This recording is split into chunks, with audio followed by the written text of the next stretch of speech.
Right, well, So, how's it going? good. She's a job for next year. Good.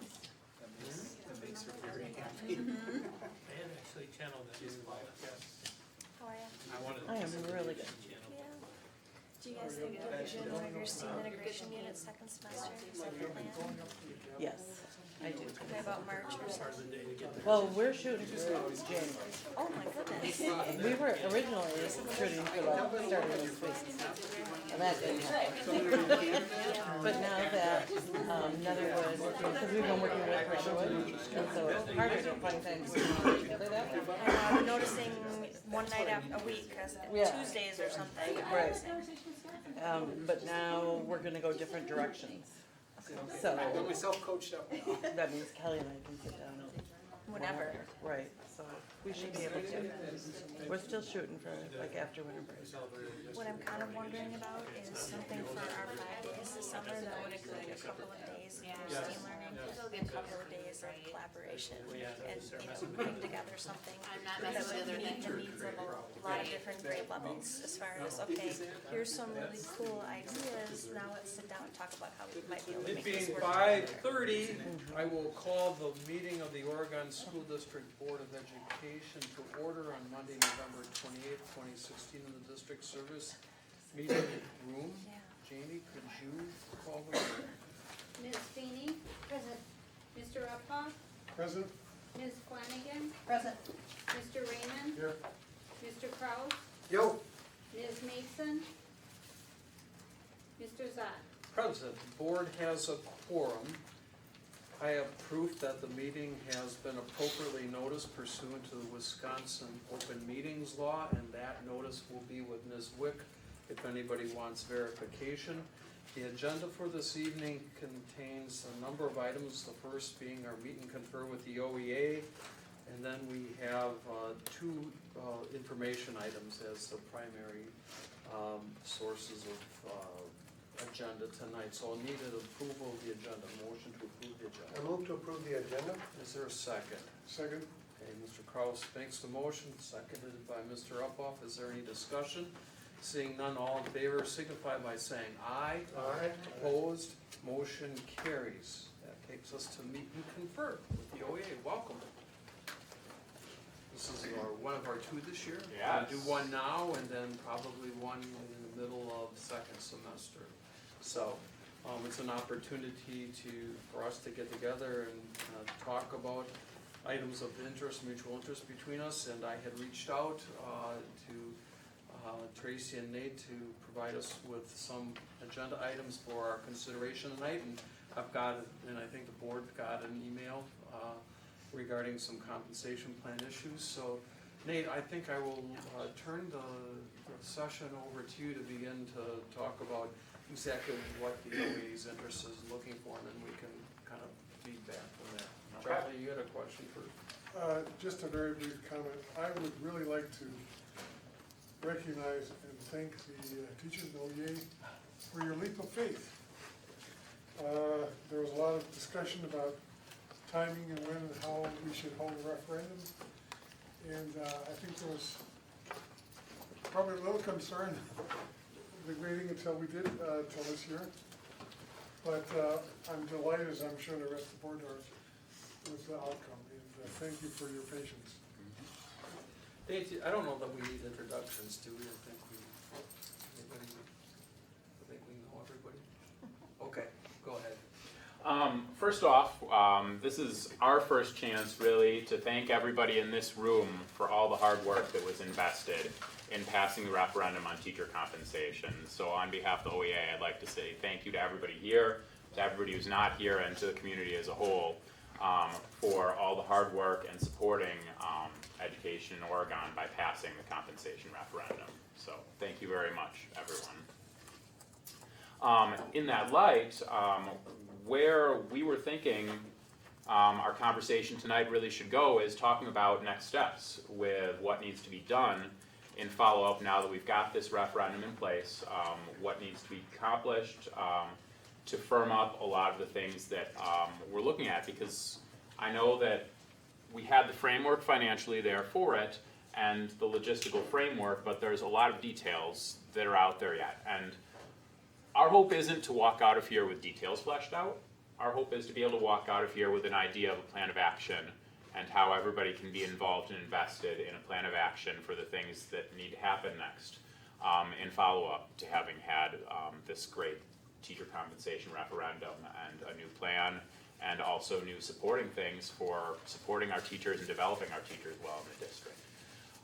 So in the agenda that we sent out, there were a few items that we said were possibly of note in terms of things to talk about for what follow-up needs to be done. And one of the big things out there that we know that we waited on to make sure that we needed to follow through with it is the idea of professional development sequences. And there's a number of things that we can see involved with this, and we really would like to ensure that there's teacher voice in all aspects of the development of the process and the sequences themselves.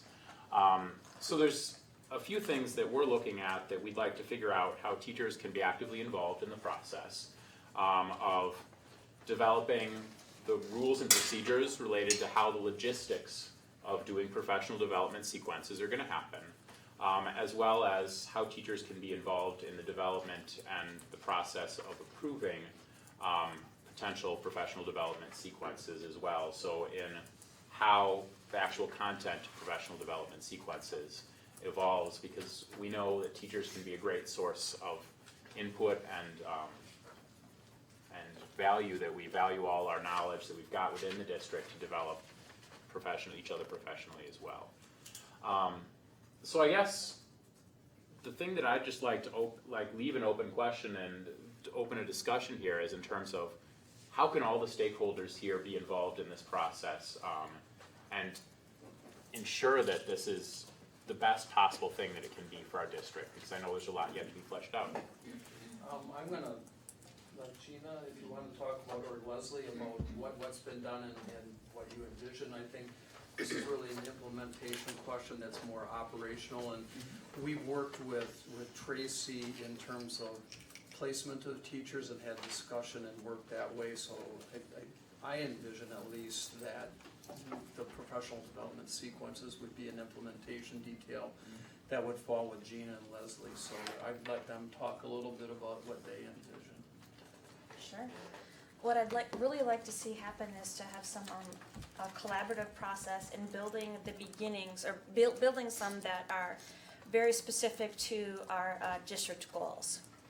And in addition, then, use the framework that we develop for people to take in a direction also related to goals, perhaps something that's more personalized towards the learning that's specific to their classroom.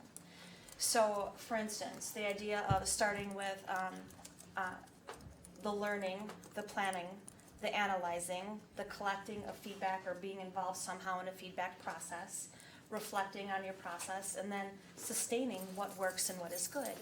And then using that type of template to flesh out multiple pathways, so that when people are thinking about, oh no, what am I going to do next year, there will be things there that will be important and meaningful for them, but then there's also a template for them to create something that's specific if that's what they would like to do. So the Personalized Learning Task Force has already agreed to sort of be a sounding board for our personalized learning sequence. However, we're going to take this in a slightly different direction, and the personalized learning sequence will be really about high impact practices, feedback, setting of learning targets, formative assessment, student goal setting, so that people could take that particular sequence, perhaps even multiple times, depending on the path that they wanted to take. And so I have a group of teachers from that committee who would like to get started working on that with me. And what I'd really like to do is present at least like a rough draft for them to react to, because oftentimes it's hard with a group of 10 or 12 people to come up with everything from step one.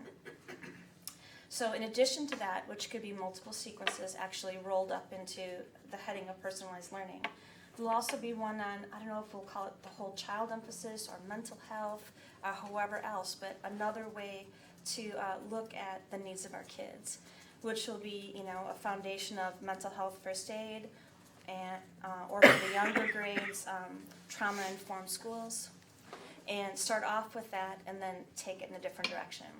We're also working on one for equity.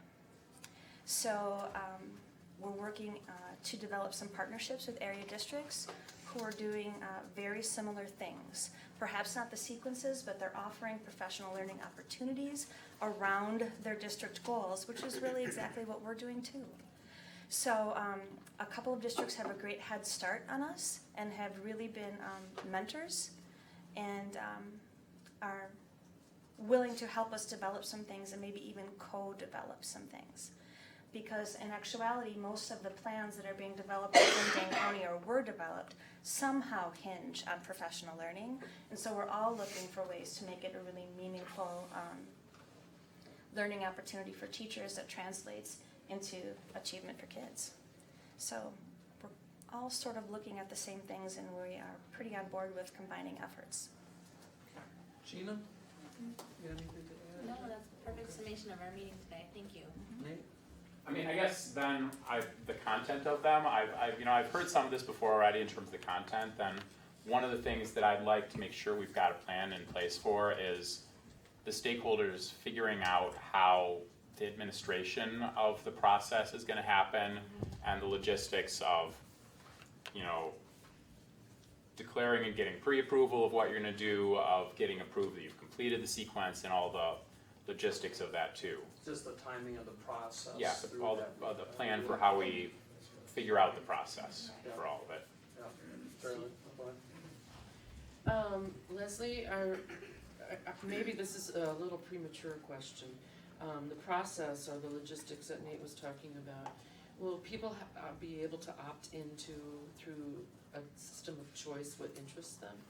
Absolutely, this would all be about choice and the needs of your students. I mean, I imagine people will be selecting their pathways based on the needs of their kids. And even within pathways, the hope is to have choices where people can select what learning opportunity under that first year of just learning about something new that makes sense for them. Okay, thank you. What seems to be working well to this point is that these operational details, which is what I'm hearing in terms of the process of, we've had Gina work on those with the plans and that. Leslie's been involved in that and have worked up kind of a rough draft and then shared it with the OEA in terms of, here's what we're going, give us some feedback. Is that sort of the process you'd be comfortable with That would be following? great. Yeah. With that, because that's kind of, I didn't see the board involved in getting down to that level of detail work on that, but knowing that we'd have Leslie and Gina work on those details and having a feedback time, at some point, I'm not sure this detail gets up, but the plan, I would envision going to policy for approval and referral to final by the board. I think Brian and I talked a little bit about that. As a potential option with it.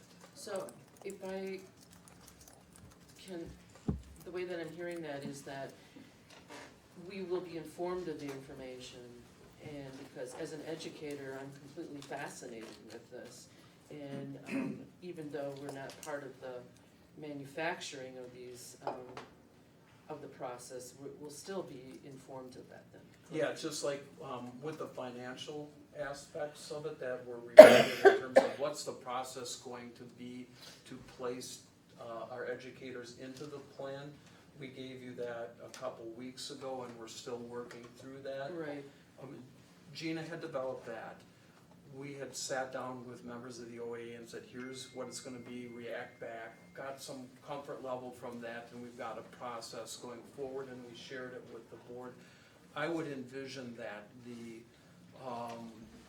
detail work with respect to the plans would be much in the same way that we would have administration, and I'm here envisioning Leslie and Gina being involved in that with the plans, sharing them with you, here's how it's going, bringing it to the board, saying here's what we're doing, this is the scope.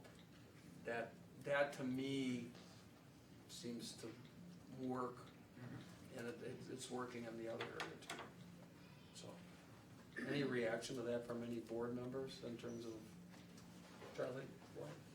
Well, I was particularly interested in, so what thought has been given to how you create a feedback loop in terms of how the professional development plans that are worked out actually impact what they look like in the classroom, and getting some reports back to the board in terms of how that's working out periodically, in terms of, you know, what has been the impact. It'd be useful, I think, for us to feel or hear from you in terms of how the professional development track has really impacted your teaching in the classroom, in terms of how your, you know, the dynamic in the classroom is actually working. Yeah, I would envision in that line of annual report, like we have with our goal reports, that sort of stuff. And I would like to say too that I think it would be important that if we have questions, we can come to you, Leslie, with all due respect. And all that. Dan and Barb, anything on this? Okay. Yeah, Okay, I'm sounds like we're on the same sounds like a page. plan of action there. Okay. Another thing that we've had out there for a while, and I know Gina and I have kind of tabled this a little bit because of all the action that's going on here, and I know Leslie's been involved in an aspect of this as well, is looking at, we've got some language related to evaluation and looking at how we can work towards having really good formal language on evaluation as part of our handbook. Because I know one of the aspects of the new compensation model is that being proficient in evaluation is an important part of the model. And then as well, that if somebody is not meeting proficiency, that we've got a plan of improvement for them. And so one thing we'd especially like to do, and honestly I think this may just be a, let's, you know, set this out here as a goal in the open here, and then again we'll go offline and figure out the process for doing that. But we just wanted to, you know, have this in everybody's minds that OEA would hope that a mission can be here to work on, collectively working on a vision of what it looks like to be on a plan of improvement and to develop a plan of improvement for a teacher to really make it valuable in getting them to meet their needs and meet their efficiency and effectiveness in the classroom and get them back on course there. I know we have an agreed evaluation policy rubric form. I don't know that's a policy as such, is it?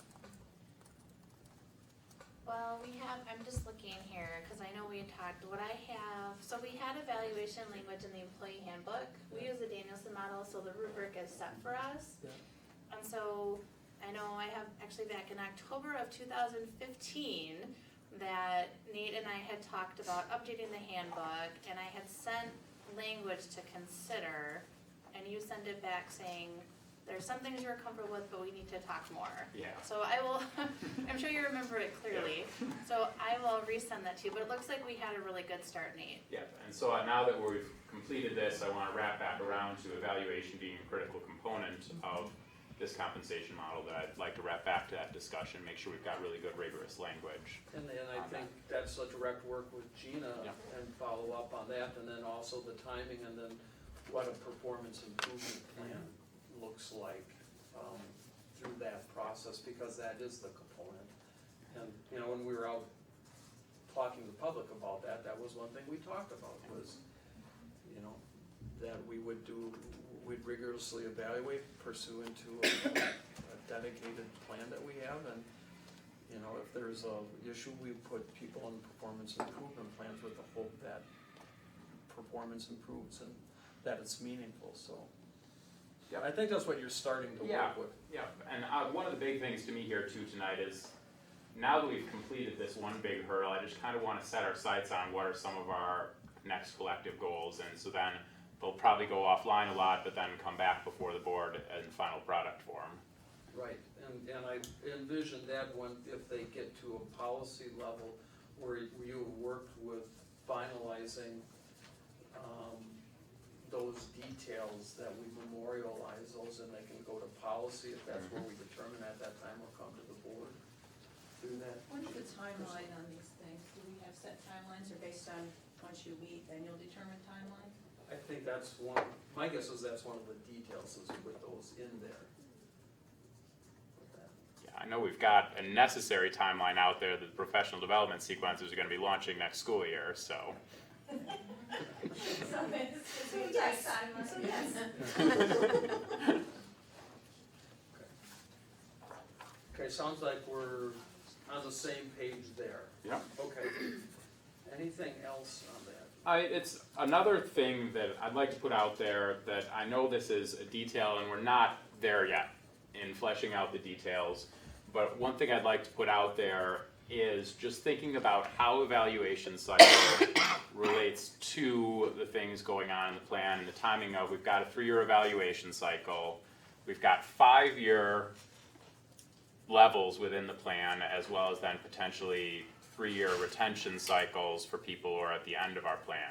And so I just also wanted to put that out there, and if anybody had comment or something, just say that figuring out how all these pieces fit together is certainly one of the challenges in front of us. Yeah, I remember that conversation when I was on the committee with a 5-year, first-year roll-up. We had a 3-year evaluation component, so again, I think you've got to work through that, and I know Gina's been aware of that because we had those conversations a long time ago.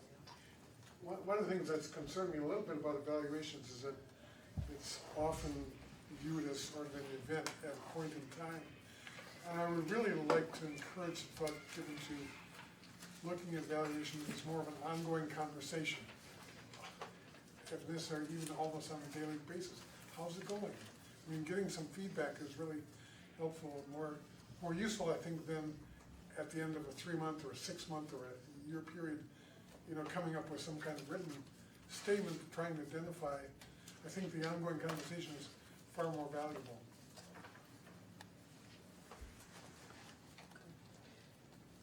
Gwen? I just have a quick question for you, Nate. How is this information then disseminated throughout the entire broad spectrum of educators rather than just OEA members, or, I'm just. What information are you? I mean, just this, like, all this information, and I know there's people that belong to OEA and there's people who don't because of the choice option. But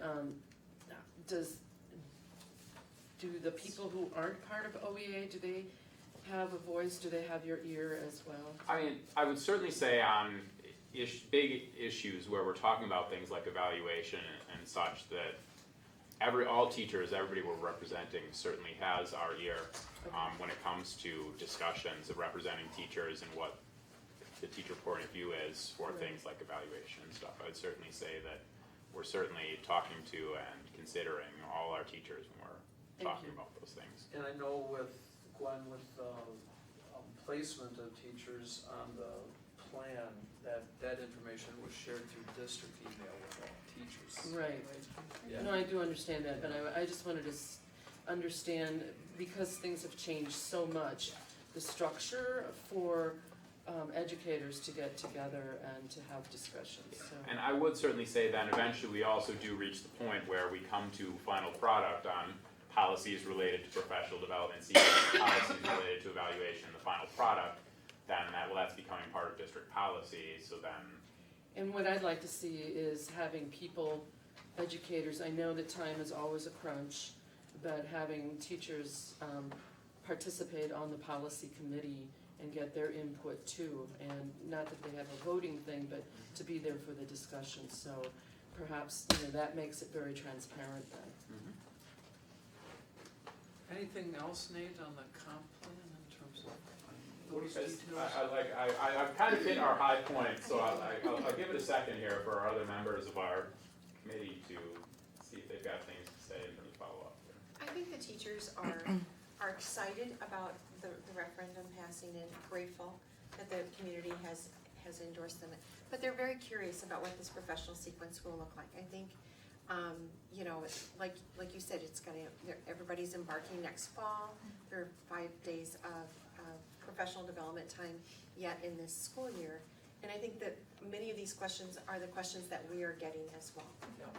And wanting to make sure that at the different levels, that teacher voice is still heard as far as, what is the sequence framework, how does it work for me, so that it is meaningful as you've talked about. So I think that's where a lot of these have come from. And I think what you're hearing from us is that Leslie and Gina are working on those details, and the expectation is they'll work collaboratively with teachers in terms of finalizing those details and developing them and then sharing with you the product, and then it filters back to the board for consideration depending on what type of document it is, so. Yeah, I think we're that, on the same page. I think the evaluation cycle relates to the compensation model, and that particular question is gonna be really important to get it right. If I remember correctly, now, there were a few different versions of this compensation plan. We still have, I believe, up to 5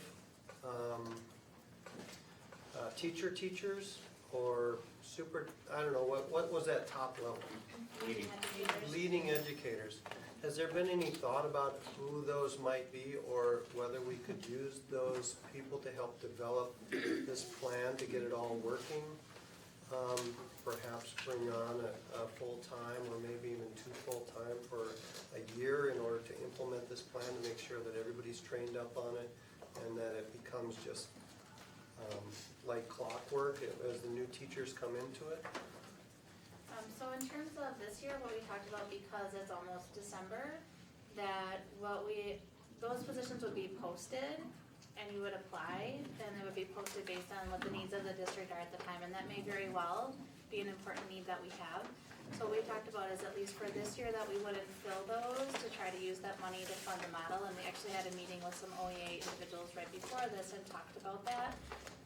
That Leslie felt comfortable with the coaches that we have and the other experts that we have in their positions, that we can get the initial conversations of the sequences started, and with the personalized learning committee. So we felt that for this year that we were on solid ground, but going forward, that's a really great idea. Charlie? And thinking about how this is viewed, particularly the professional development sequence, I would hope that there's a perspective that views this not as a mandate, but as an opportunity. I think there's a real empowerment piece to this. And one of the things I think that was really instructive, particularly the Daniel Pink stuff, was talking about the importance of taking some ownership of, so having some flexibility for the staff in terms of charting their own future to some extent, consistent with the goals of the district. And I will say to that my team has actually been talking about some things that we have been really excited to work on and learn more about and develop more of our skills in that area. And we're looking already at trying to figure out how we could develop a professional development sequence for our team. That's stuff that we're really excited about and want to bring into our classrooms. So Excitement's contagious. yeah. I mean, that was I know it's not black and white in terms of this is a detail like the little chart, you take these points and do that. I know I've got one daughter who's in a point system basis, and to her, to hear her talk about that, it's not terribly relevant to her. She's gotta go attend a class, whereas to hear that we can work on stuff that's really gonna be meaningful and impactful in our classroom in terms of the development, I think is the benefit of this type of plan. Although we're gonna have to sweat through a little bit of gray, and, it's not gonna be black and white, and we're gonna have to work through that, and just having done, our school data reports, when we started those, they took a form, we were comfortable with it, but every year we changed it a little bit and improved it as it went, so that we're in a different form, and I would anticipate that this is gonna evolve over time, with everybody's voices trying to determine what's the most relevant plan and impactful plan. So, And maybe this is already planned, but it also, as you talk about regular communication associated with implementation of the teacher compensation plan, both internally and externally to the community, might be something that's worth talking about too, or you probably already have plans for in terms of just every so often you're updating internally and you're updating externally, but here's where we're at, here's what we're doing, here's what it means, as you keep people engaged. yeah, it's easier with a building on a referendum, they see that Yeah, every right. day, where this is a little more this. But that model is great. Did you have something? No. Charlie? I'm wondering, Leslie, perhaps direct this to you. Sure. And well, Nathan as well. Has there been any thought given to seeing whether there might be some opportunities in moving forward with this for collaborative professional development plans where you might have team teaching or multidisciplinary approaches in some areas where it could be a couple of people or maybe a group of teachers working perhaps in developing sort of a group professional development plan around multidisciplinary approaches to some of the subjects. Yeah, I would say collaboration will be a fundamental principle of any of the plans that are developed, either, by individuals or by groups or by the district. That'll be a fundamental piece, because we all know that that is an important part of our learning, whether we're, 10 years old or 40 years old. Working with others is a really important thing. Do you see this at some point impacting the school calendar and schedule? That's an exciting possibility, yeah. It is. It would be great, because what we know about adult learning is that that shouldn't all happen in the summer and then wait 9 months and revisit it again in the summer.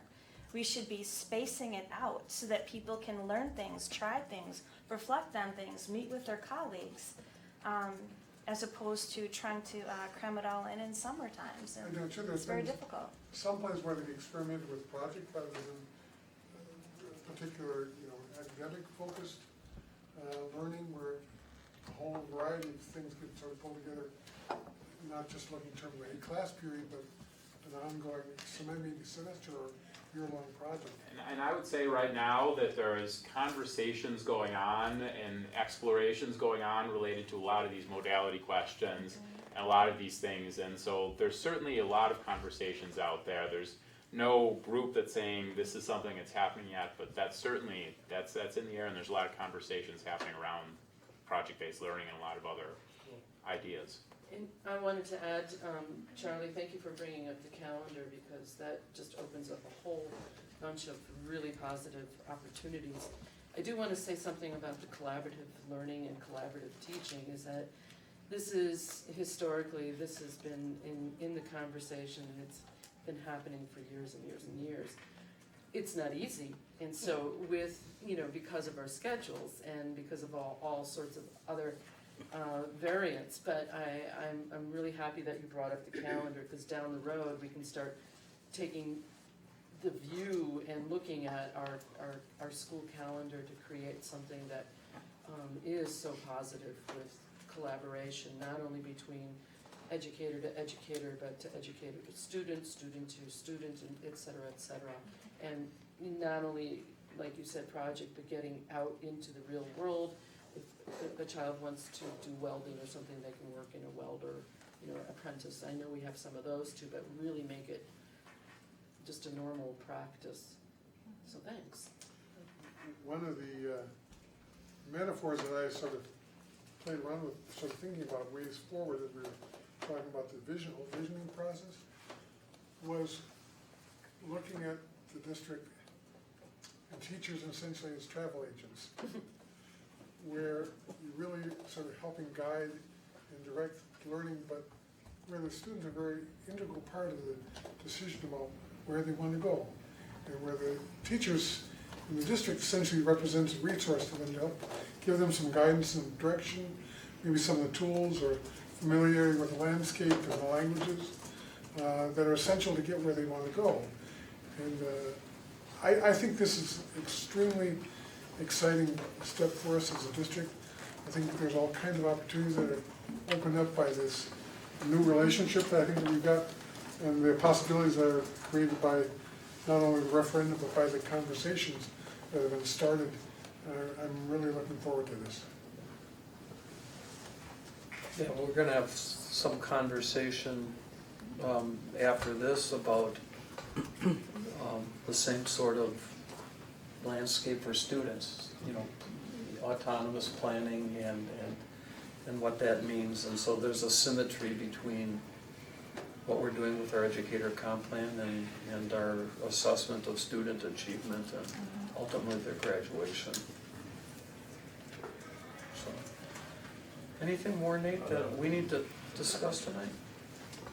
Alright, we didn't want to bring a whole bunch of new things because we know that we want to keep the eye on the ball with all this stuff that we're doing related to the new teacher compensation plan and all the associated things. So we didn't want to overload and start pulling us in other directions. So we just wanted to touch base on all the things that we needed to be on track with. And I think we're on the same page, and the issues that you have brought to the table tonight were ones that I know the administration's set to work on, and the intent was to collaborate with teachers to get the best possible plan and then to bring it forward to the school board at the appropriate time. Correct? Gina, that kind of where you're at too, Brian? Yes, that's what we talked about, is continuing the conversation, and as Steve mentioned, we put the policy committee, Barb, a little bit on the spot, and maybe Gina and Leslie and our teachers might come back and provide a report in terms of an update of where everything's at. Okay, good. All right, I think that concludes for the evening, and it's nice to be able to talk about positive things and working forward. Absolutely. Collaboratively. So, thanks much. Thank you. Why don't we take a 5-minute recess to 6:10 so that we can, then we got our regular board meeting, we'll go after that. Just kind of reset ourselves. So we'll come back for recess about 6:10. Thanks Nate, thanks OEM for being here tonight.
stuff.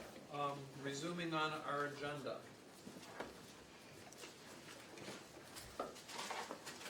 Item A, consent calendar. Is there anything from the consent calendar that any board member wishes to remove? Seeing none, I entertain a motion to approve the. So moved. Charlie makes the motion, is there a second? Second. Gwen makes the second. Any discussion? Briefly, I would note that we have 3 generous donations. One is from Pure Integrity Homes for an annual scholarship.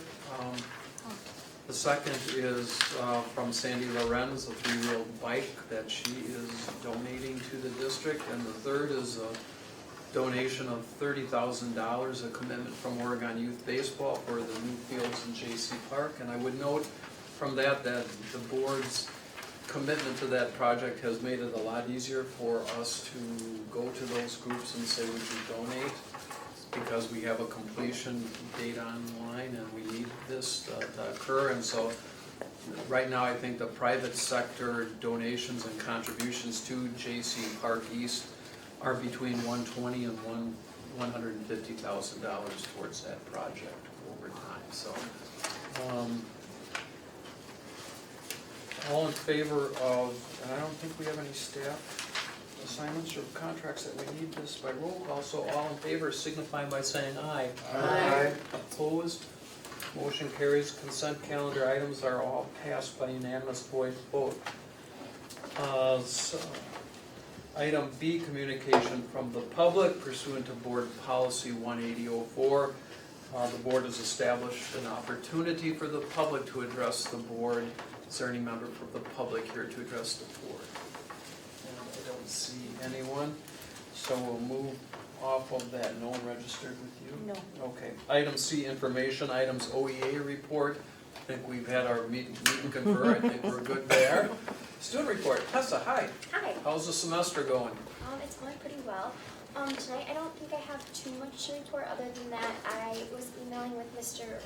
Raymond and we were talking about having me attend the upcoming visionary committee meeting. I wasn't able to attend the one 2 weeks ago, but I'll be at the next one. And then other than that, student council is just working on preparing for our winter assembly and other class projects such as Operation Joy. Great. I hope you can make the next vision meeting, because when you and I met, you shared some really interesting ideas about how a school day would look. And if you could talk with student council and your friends and, bring some information for our consideration, we'd really value that, okay? And I might bring you a coffee from the Firefly if you get there that early. Okay. All right. Anybody have any questions for Tessa? All right, we'll move on. We have no action items or discussion items, unless policy, anything to report. I don't think you've met yet. You got something upcoming, envisioning. Anything to report? We've got a meeting. No, meeting is scheduled for the 21st. We're still working on the agenda. Great.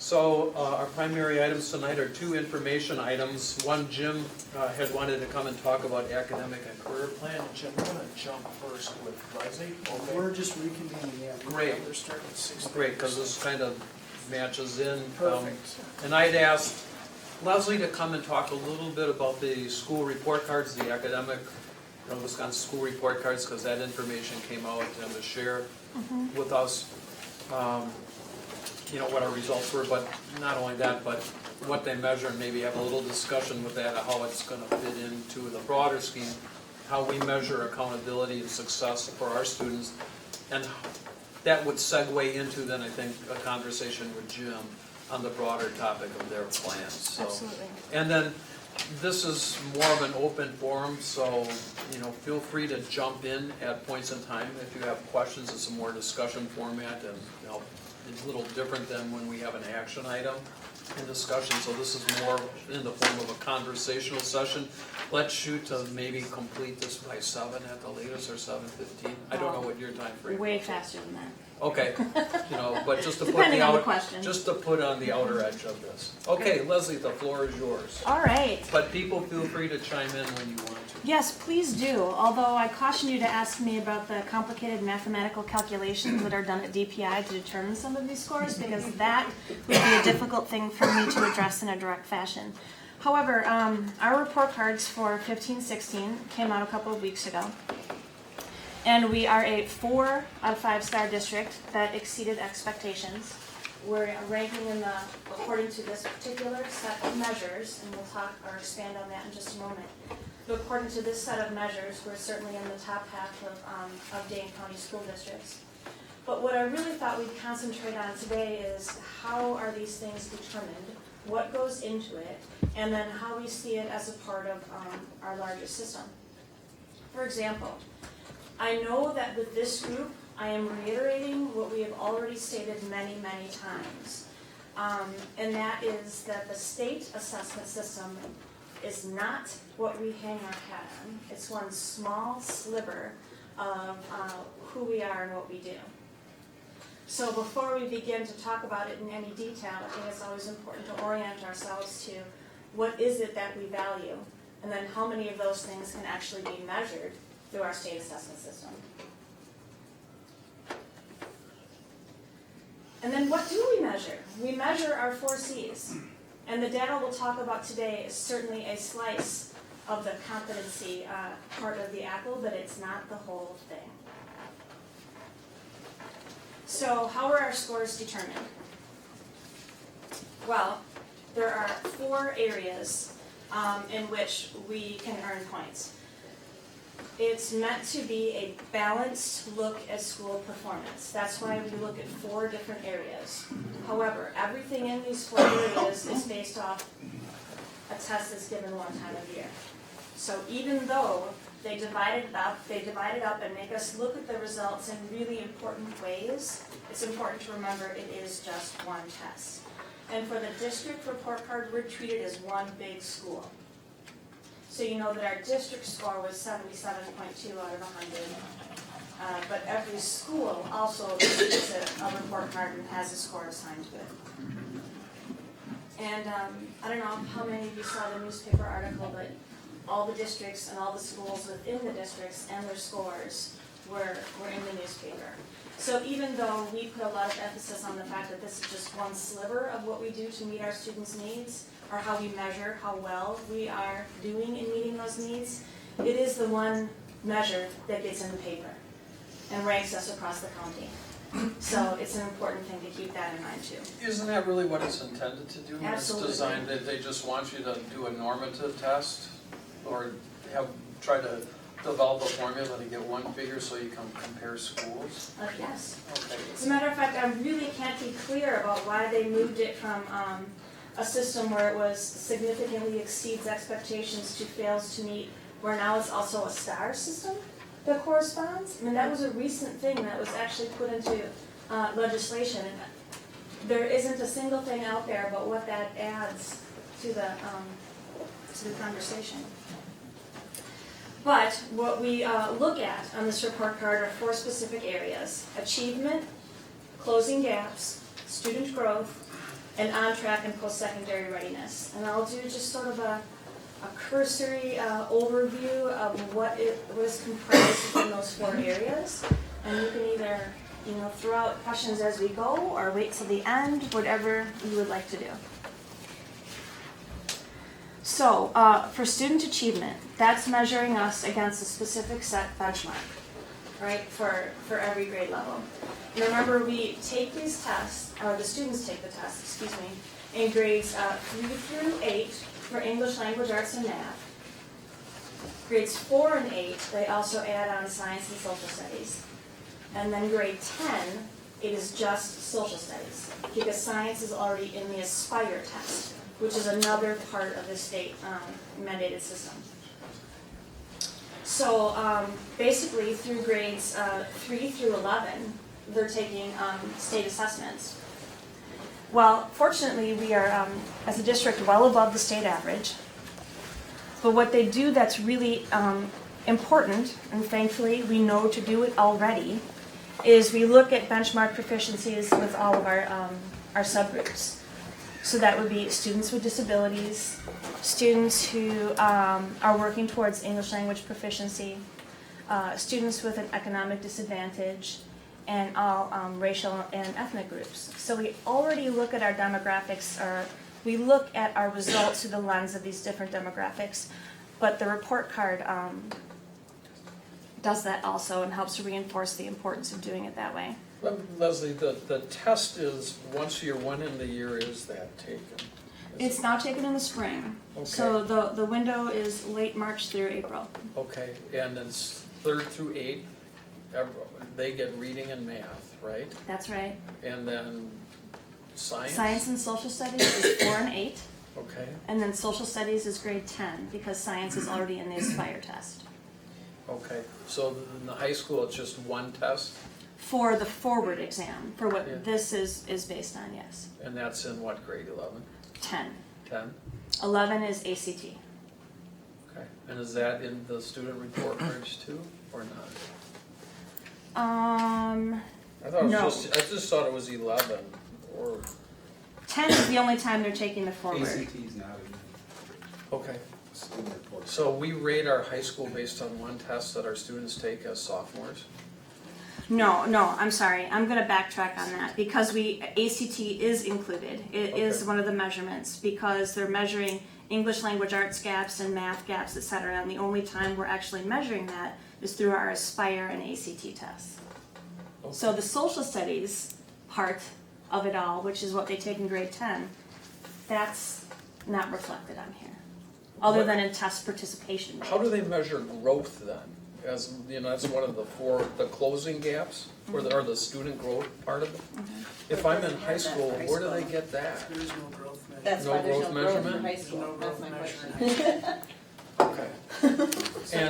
And we're now on our 3rd test, different test in a row? 3rd and 3. Yeah, isn't that great? Steve, don't depress us, come on. Well, no, I'm just, Well, I think it's really important, you're bringing up good points. It's important for us to remember that when we're looking at 3 years of compiled data, because they do look at student achievement data, for example, 3 years of data together to avoid the randomness that can happen with one data. For the majority of our schools, we're talking about the WKCE compared to the Badger compared to the Forward. Now, the people who are working with like the Value Added Research Center at the university, they feel they have the calculations to compare value added from test to test to test. well, that's just because they're using proficiency, percentage of proficiency on different tests to try to do that. But I'm not, have the cut scores been the same on each of those tests No. to develop them? So They have to be reestablished with every new assessment. that to me is where there's a significant flaw in this whole formula. I won't argue with that point. Okay. And also, who vets these exams? Meaning, when I'm looking at some of the demographics here, how many of these people, how many of the students that take it English as their second language, there's been a lot of controversy for decades over, what environments create what's knowledge base, and so do they ever talk about that as well? Oh, there's a lot of talk about it, yeah. I But- mean, students are exempted from the first year that they're living in the country as a new English speaker, and after that they are included in the test, Okay, regardless of their proficiency level. so that's problematic. Yes and no. For some districts that have a large number of students who have very limited English proficiency, yes, that can be a challenge. It's probably less so in ours. Well, in ours, yes, because of the obvious demographics, but, I think that's the problem with these standardized testings all the way around.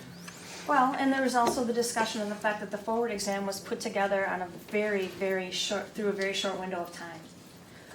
Because the decision to move from Badger to forward happened quickly. They had to get it in place for the next year.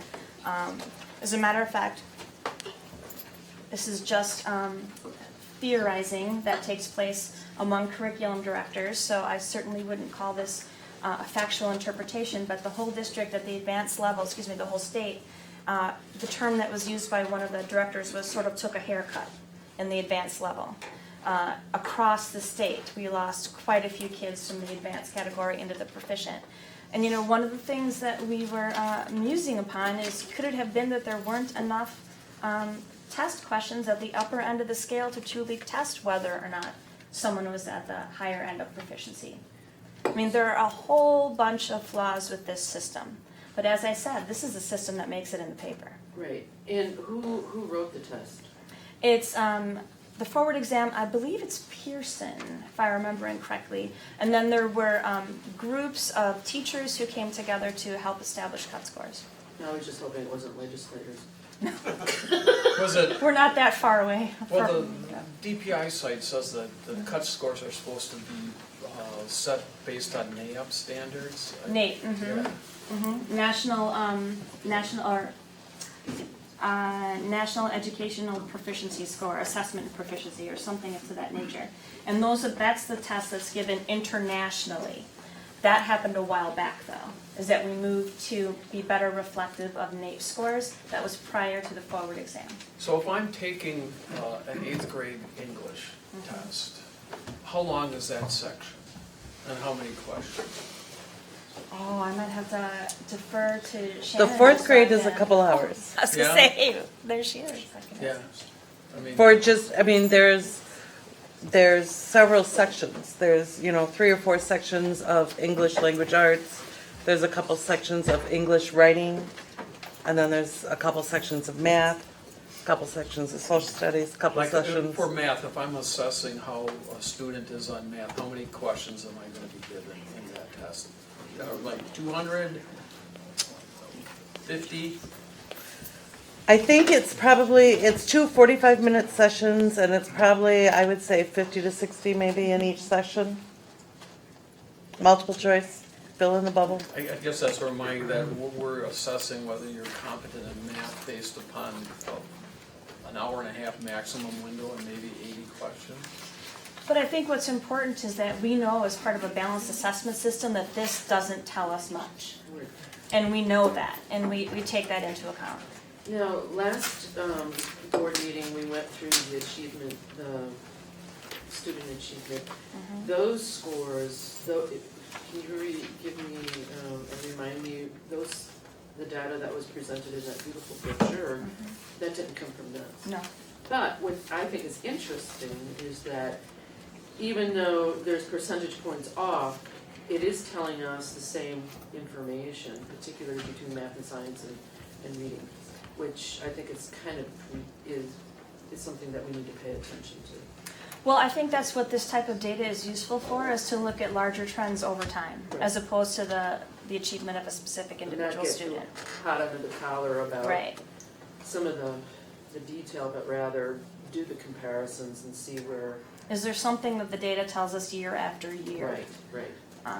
So, and you're right, I don't think that anything we're seeing here is remarkably different from what we see in our other measurement pieces that we had talked about in the past. So we know, look at student achievement, helps us look at trends over time. It's about benchmarking proficiencies based on subgroups, and we're well above the state average for our student achievement areas. Leslie, can I ask, Please. am I correct in understanding that we may be looking at yet another test next year? No. Or they're sticking with forward for? Yes. Woo-hoo. For the second year in a row, yes. The other thing I was curious about, looking at on-track and post-secondary readiness, how is that evaluated at an elementary level? It's not. There are only pieces of it are. For instance, the graduation rate isn't evaluated at the elementary level. I'll get there in a minute, but that's a very good question. So the next piece, because there are 4 components here in which we will earn scores. The next piece has to do with student growth. And you can see that we're exactly on par with the state average as far as student growth goes. And this is all based on value-added measurements, which means they need 2 years of data. And I'll show you a document in just a moment. So this is a really important sentence, so I'm going to make sure I read it. Value-added data calculations are used, it applies statistical controls for factors that are beyond a school's control, such as socioeconomic status, disability, English language proficiency, gender, race, ethnicity. So what they're measuring here is the difference between actual growth and predicted growth over time for students who are observationally similar. So if you take a student who is observationally similar, which means it's of course not counting everything that's personal about the child, like their motivation, their engagement, but observationally similar kids from their actual growth to their predicted growth. So they're looking at what did the school add to move it from its actual to its predicted. But their predicted growth rate, though, as I understand it, is derived from normative data around the state, right? Yes. Okay. Yes. And how we compare to that. Yes. So here's a little visual that will sort of help you look at it. You have to have 2 data points to be able to have value-added data. So if they look at third grader taking the reading test in the spring, and then they look at the same fourth grader taking the reading test the following spring, the difference between what was predicted and what is actual is the value added. And the more achievement, more than what is predicted, the greater the value added. How do they do that when they have different tests though? Well, that would require the mathematical genius I do not possess to be able to describe that. I know they did. I went and looked at the technical bulletin and read through it, and that didn't answer the question of how we get there.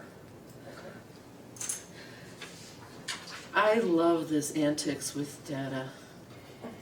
It's almost, I wish it rhymed better, like antics with semantics, but the data stuff is very interesting. It is very interesting. The other question I had, Leslie, was how is any of this helpful in terms of changing instructional methodology or?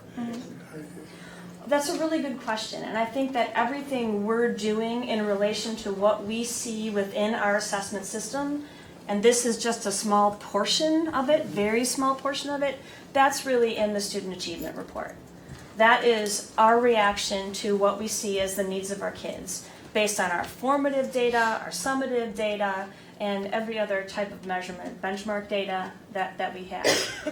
This is just one little piece of it. So what does it tell us? Well, with student growth, I think it is interesting to at least note that growth for us in our English language arts is less than state average. I think that's something that we should be thinking about. I'm not saying we should have some militant action plan based on it, but that should be something that we're looking at and we're thinking about. And we've already discussed that at other board meetings as well. And the other thing is, like, we have to also remember, Charlie, too, that in the visioning committee, one of the most important things is that teacher-student relationship and the principal-teacher-student relationships and how that works into it, because that's where when the child feels comfortable at blah, blah, blah. My real question or concern was how much information is really, of this sort is really useful in terms of helping the teacher with. It does not inform day-to-day instruction whatsoever. It would only help with large-scale curriculum work, to take a look at what do we see as consistently showing in needs of improvement, not just one assessment. Leslie? So they had to do some computational gymnastics for growth because they were looking at 2 different tests. But the growth numbers that we have this year, are they consistent with what we've seen previous years, or are they different from previous years? Well, that's a good question. We didn't receive a report card last year. So it would have been the year before, which was WKCE to WKCE. Right. So we've never looked at it with these multiple variables, but we have noticed concern regarding growth, no matter what. Math and English, or just English? I think it's been back and forth, but I'll have to look closely on that. What do you account for the gap between English and mathematics in terms of how we score for mathematics and how we score for English language arts? Has that been consistent over previous tests that you talked about, that we're scoring higher for mathematics than we do for English and language arts? No, I don't necessarily know that that's been consistent over time. So it could have been the test or whatever. It could have been, and it's not a huge huge variable. I mean, when you look at it, we're only 4 points off state average for English language arts, and we're, 3 points or almost 4 points up for math, so it's not a big swing.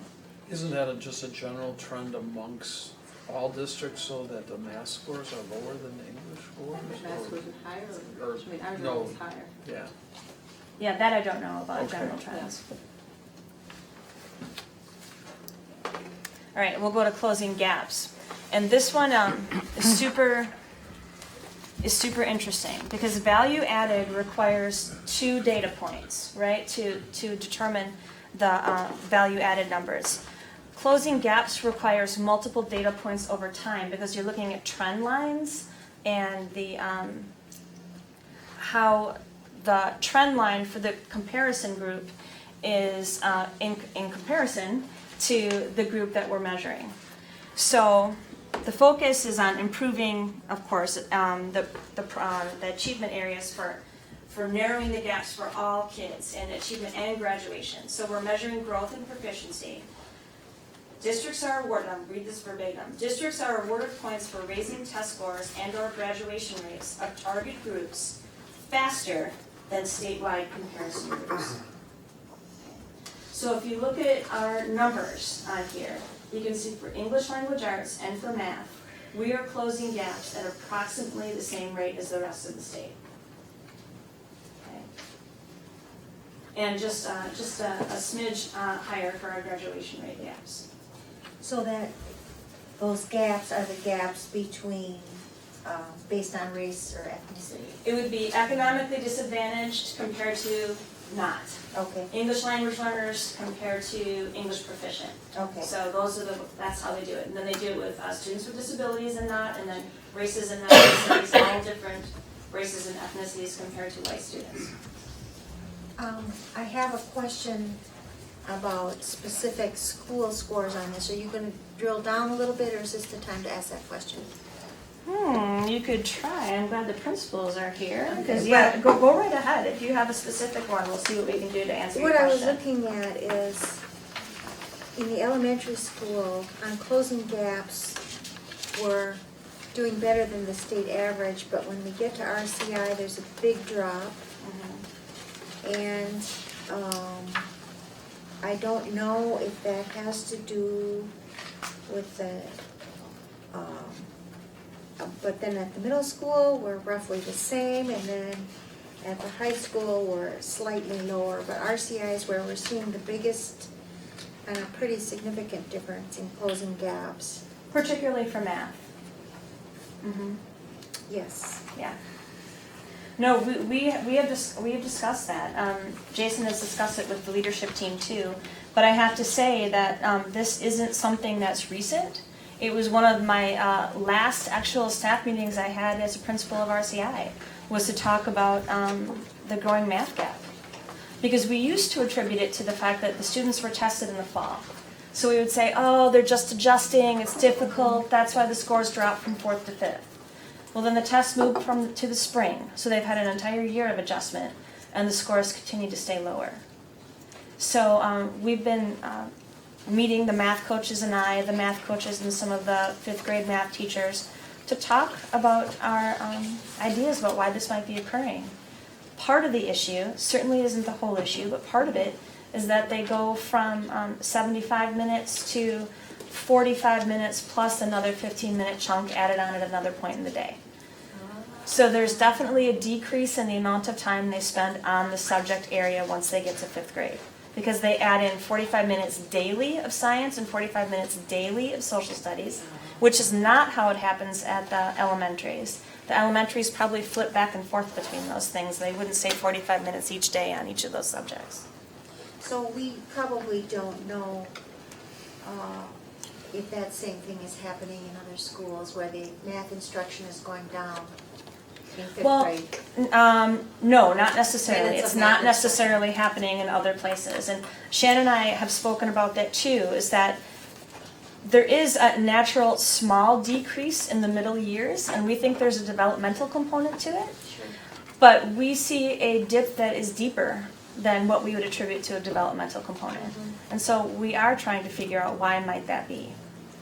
Because it isn't just on this test. If it was just on this test, that would be something completely different. But we see it reflected in a few different measures. So what you're It's also- suggesting is that perhaps our students are learning more in science and social studies, and that math may be losing because of that, because there's only so many hours in a day. Well, but I think that, yes, but there are more factors to it than that too. I mean, because they're at that middle level and developmentally, we also know that's where they start to disengage at the highest rate.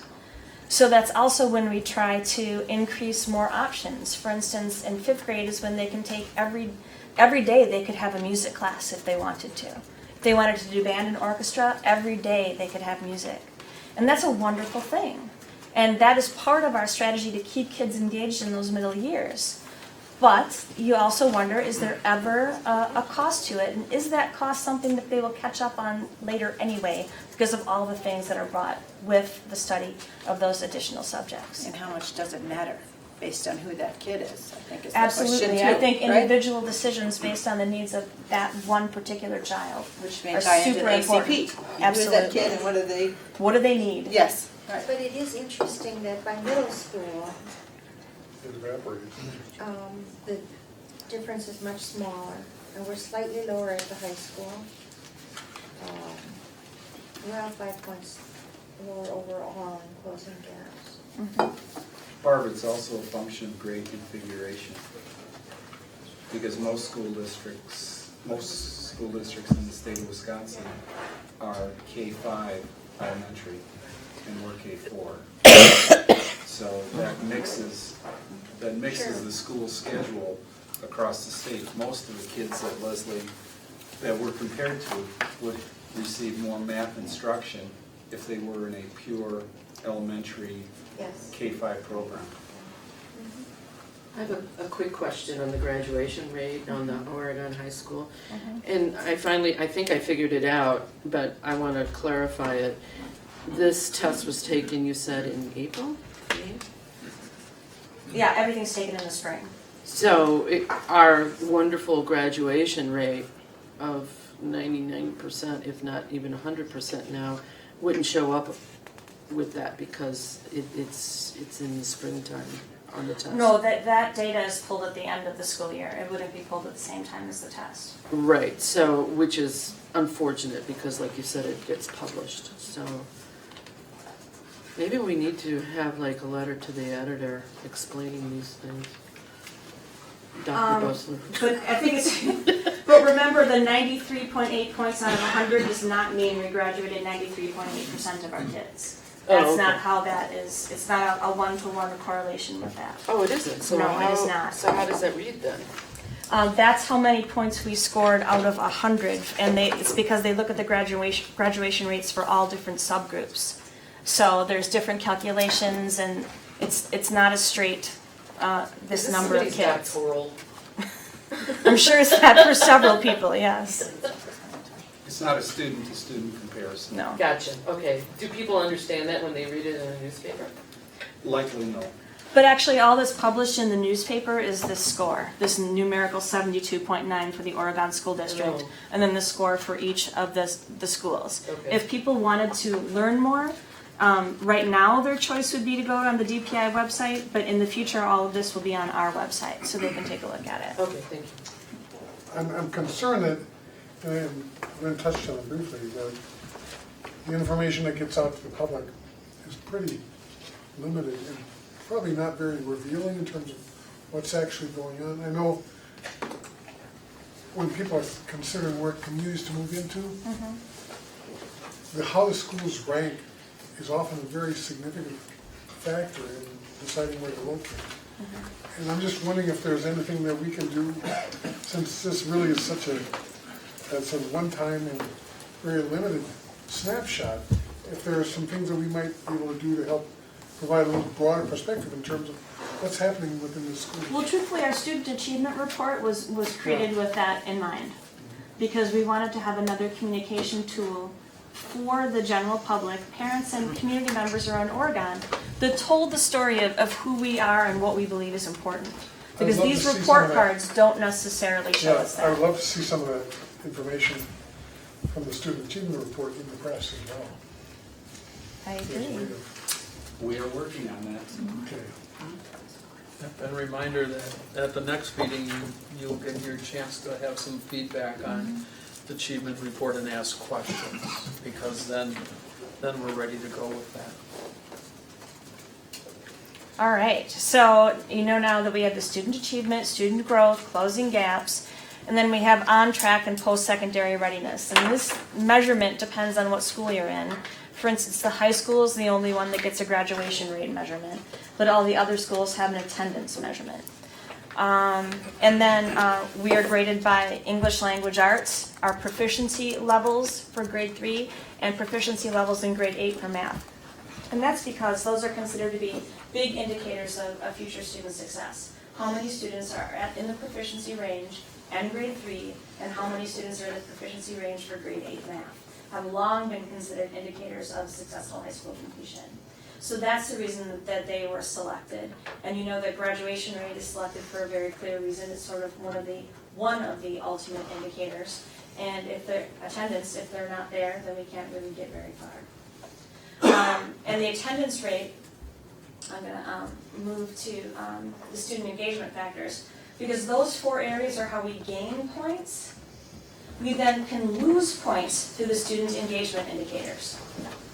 For instance, if the test participation rate for our lowest demographic group is less than or equal to our 95%, then we will lose 5 points. Now, as a district, we didn't. But I believe the middle school lost 5 points because students with disabilities were at like a 93% rate, or something along that line. Absenteeism rate, it has to be less than or equal to 13%, and the dropout rate is less than or equal to 6%. As a district, we received no deductions because we very readily met every one of the student engagement indicators.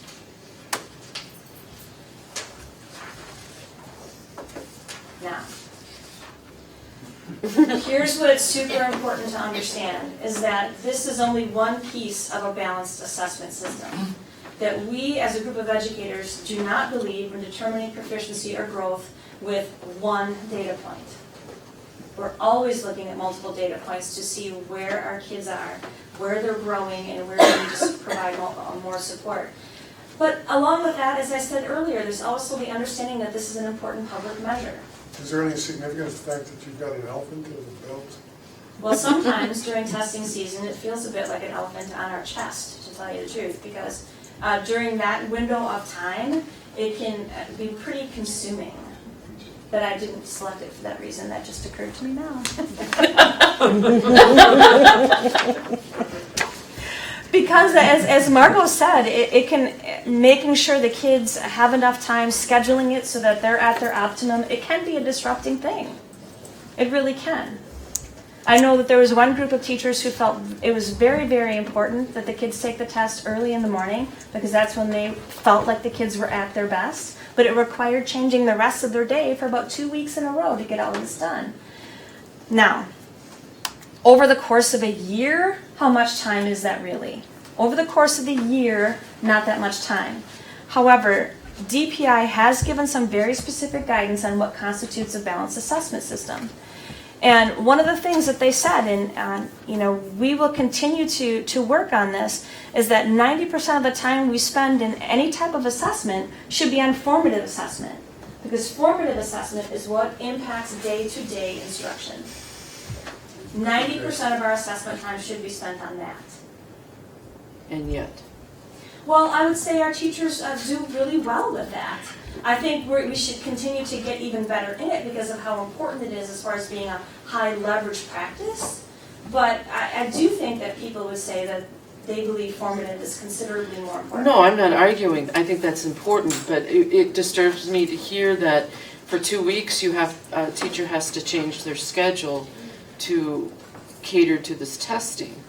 And well, that was how one team chose to approach it. I just use it as an illustration of the fact that it can cause a bit of disruption within a school despite our best efforts. And this might be a crazy question, but can a school district opt out of this testing? So that's illegal. Well, the other thing too is it does not help us in any way when parents opt out. Because there are some schools in Madison right now that usually are considered to be, high, if not medium achieving schools who are at fails to meet for a number of reasons, and one of them is such a high opt-out rate.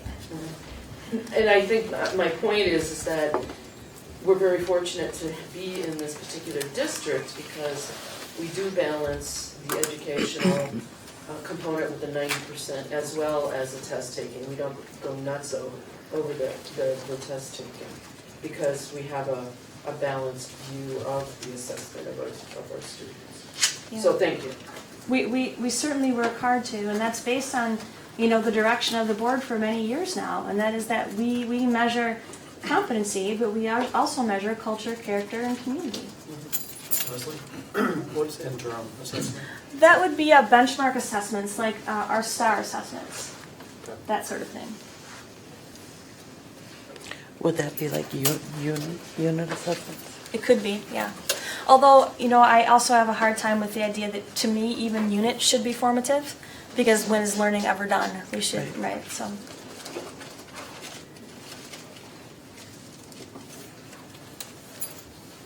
Is that done with your PowerPoint? It could be, yes. Okay.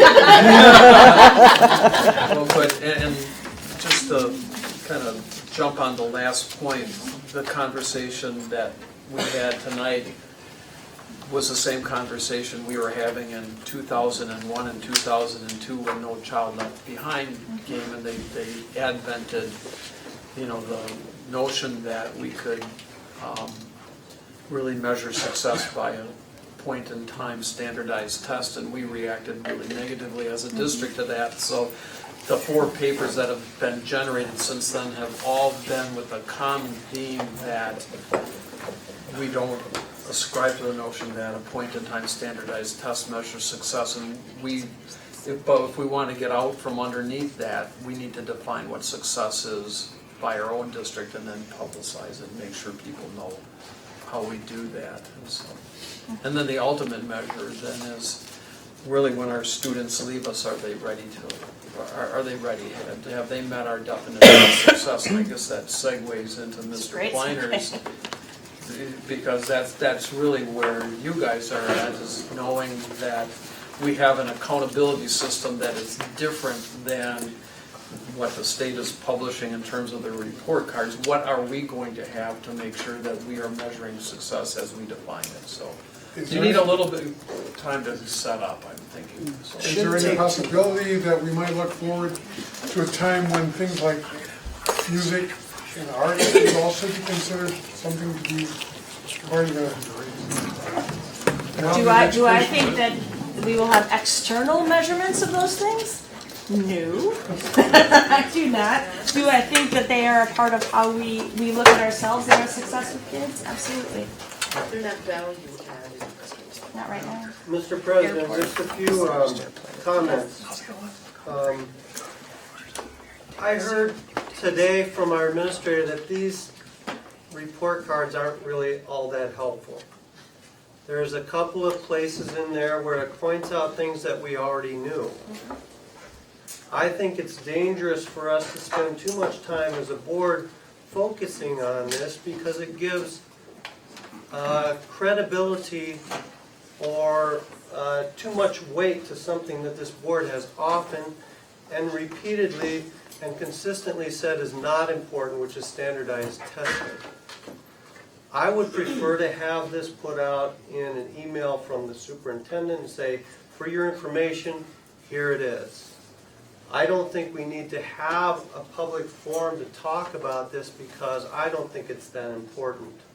And I think our school board has said repeatedly that it's not that important. And I think just by having this, it puts pressure on the administrators to explain why something is a way that perhaps they can't control. We need to have the trust in our administrators that they are doing what they can and getting the feedback that they can without putting the pressure on them that we think that they need to perform better on these standardized tests. When I say they need to perform better, because that's who we're looking at. We're not saying the students need to perform better, we're putting pressure on the administrators to perform better.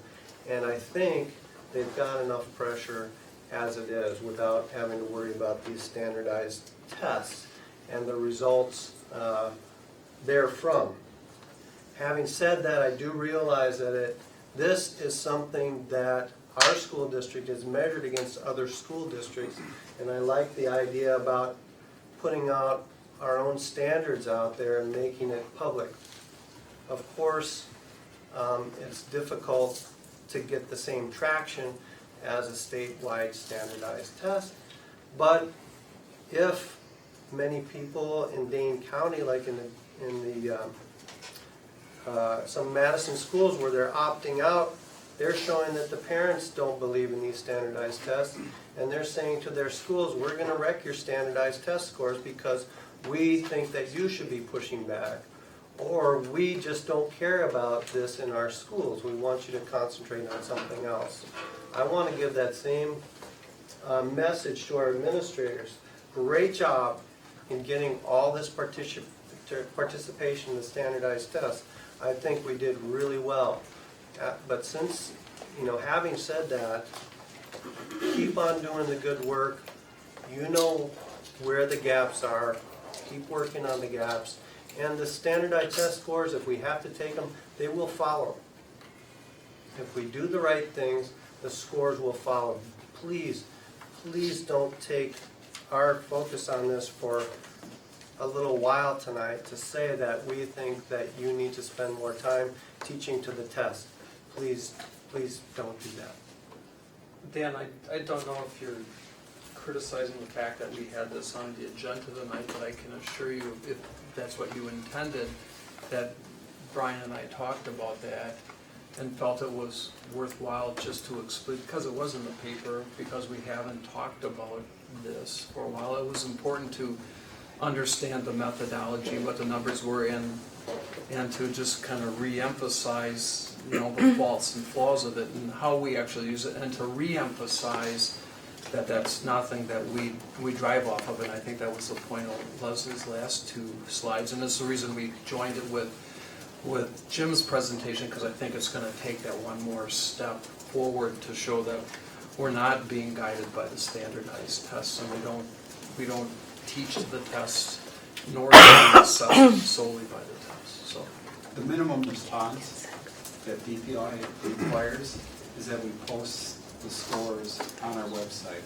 We're not going to send out the scores to our parents, because our plan is to send out the electronic booklet that we put together for you at last meeting to the parents. That's what we want to push, and that's really been historically the board's perspective on this. And it is reassuring to know that it hasn't changed. We didn't anticipate that it would change, but we wanted to let you know where things were at with the state test scores, and we'll make the minimum response via the website. I think the bottom line in some respects is, are we getting useful information on this kind of test that helps guide the instruction? And to the extent that we are, maybe that's helpful. To the extent that it's not, I know there's a huge investment of time and resources and money into doing this kind of test statewide. And maybe the question being raised, could that perhaps be spent more wisely? anybody else before we let Leslie go and we put Jim in the chair? Okay, thanks Leslie, very well. Awesome. Really important. Thank you. Are you ready to go, or do you need a few We're minutes? ready. Okay, so We are the absolutely ready. next item on the agenda is in the same format is Jim's gonna lead us through a discussion about what the high school's doing regarding. So before I start my presentation, you'll notice my screensaver up here. The handsome man on the screen is Bernie Kane, and I'm the other guy. Bernie Kane, really I credit him for me being where I am in my career today. He was one of my teachers at East High School, and that's back at East High School, not in the day. That's a recent picture. but was a definite, as a young high school student, I didn't know where I wanted to go, didn't know where I fit in, and it was a wonderful role model and influence who set me on my path, kind of put my nose and toes in the same direction, showed me some possibilities and exposed some things about me and potential that he saw within me that made all the difference in the world. And so that really for me is a grounding factor when we're starting to talk about some of the things that we want. We know that our freshmen, last board meeting, we talked a little bit about the importance of that transition from 8 to 9 and how kids struggle there. We know it, and some of the progress that our building intervention team has really made in helping catch kids from that first semester shock to cleaning things up second semester. We also know that there is the same important transition that happens from grade 12 into the rest of your life. And that as a school and a school district, we want to commit ourselves to preparing our kids for those post-secondary challenges. And I think we've got some exciting things that we want to share a little bit about, and kind of to bring some history and some common understanding here. So today, our purpose really is, I'm going to be ready to roll here. There we go. So our purpose is to share a little bit about academic and career planning at OHS and in general, to talk to you a little bit about ACP and how it relates to Board Policy 411, which is graduation criteria. Before I go on, I want to acknowledge the fact that many of our leadership folks and folks who have had a hand in our ACP core team around the room, and folks that are involved, can you guys raise your hand, please? So we got a lot of high school folks that snuck in the door here and are here to, so when you say my report, this is really ours, that this team has been committed to this over the last year. And then we want to talk a little bit about a new potential course called Senior Seminar that we want to throw on the board, get some conversation started, and to get some feedback from this group. So our pathway here tonight, I started last July over at Oregon High School, and we convened our leadership team and worked really hard to launch our work for the year. And in digging into policy, came across some fantastic stuff that showed that the board was on the same page with our thinking. My first, one of the first things that I engaged in with staff was determining what we want at the end. What do we want kids to look like when they graduate from Oregon High School? We came up, this was before I started, in May after I had gotten hired, with the skills, disposition, and procedural knowledge that we want kids to have when they leave us. What do we want them to be like as adults? When I dug in after the fact and looked into 41102, I got a notion that the board had gone through some similar work in that respect, and it was pretty clear to me that I think we were on the same page. Can you pass that around? So 41102 is coming around for you to take a look at and to refresh your memory. But essentially, 41101 is board policy that talks about you need 23 credits. You need to have four English, 3 math, 3 science, 3 social studies, 1.5 credits of Phi-Ed, half credit of health. You need to have 40 hours of community service, and there's your diploma. 41102 really looks at the skills and competencies that you want for students when they leave us. And if you take a look, you're looking at things like a quality producer, creative thinkers, critical thinkers and problem solvers, students that have an appreciation for the arts, for politics, can work collaboratively and independently, can communicate in a variety of ways. So those were things that, as we compared what we looked at, what we wanted for our graduates, we compared the elements of 41102, and then we looked at academic and career planning that came out as a state mandate in 2012 to be implemented the fall of 2017 for all kids, grades 6 through 12. There was just so much interplay that it all made perfect sense to us. Hey Jim, 41102, interesting, the genesis of that into the graduation policy was that language is almost verbatim out of the district exit outcomes, which were developed back in 1990 something. And we had those out there and we never utilized them. And so Right. the graduation task force, which was a collaborative group, said we need to move that stuff into the graduation policy. So that's why that's there, but it's been around for a long time.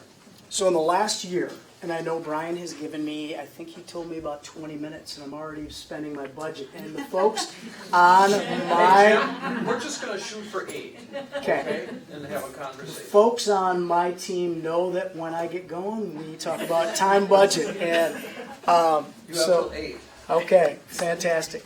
So our leadership team dug in hard and we educated ourselves. Then we worked to educate our staff because there really wasn't a strong base knowledge and understanding of what academic and career planning was or about the elements of 41102. And so we were starting with scratch. Last January we had a PD day where we devoted the afternoon. We shot a flipped video and had small group viewing parties. We had a number of people in this room participate in that video. We also had Robin Kroyer-Kubicek, who is an Oregon parent. There I go off task. She's an Oregon parent, but she's also she heads up academic and career planning for the state of Wisconsin at the DPI. And so she came in, was a guest shot on our video, as well as Dan and I met with her a year ago in the summertime. And so she's really interested. And she said probably, you've got enough going on that you could check some boxes and, and call it macaroni. Really, what we are about, though, is we want to create wonderful experiences for our kids. We want to support them as they move through our system and that they leave us ready for their next challenges. So we had a leadership ACP retreat, and Brian and Leslie came in the morning. We went down and had a room where we all pulled together, and we spent the entire day digging deep into academic and career planning and what we really want for our graduates and how we support that. Our leadership team really became the ACP team in a sense for this last year, and we developed guiding principles, which essentially were the fundamental truisms that whatever we build, we want it to be true to these things, that it involves everybody, that it's not somebody's job alone, that everybody owns it so that everybody can have their Bernie cane.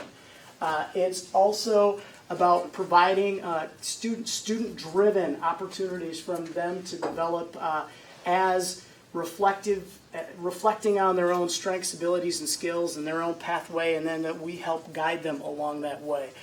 We developed a mission and vision, which is really similar to the state's ACP mission and vision, and why would we swerve too far off of that path? We consulted with other districts. McFarland is doing some things. I saw Steve's got a stack of books over there, and he's got the Burger, Leaders of Their Own Learning. And as a leadership team, one of the first things that we did when we viewed 41102 was we viewed the secondary defense, portfolio defense piece to take a look at what exit defenses might look like for students as well.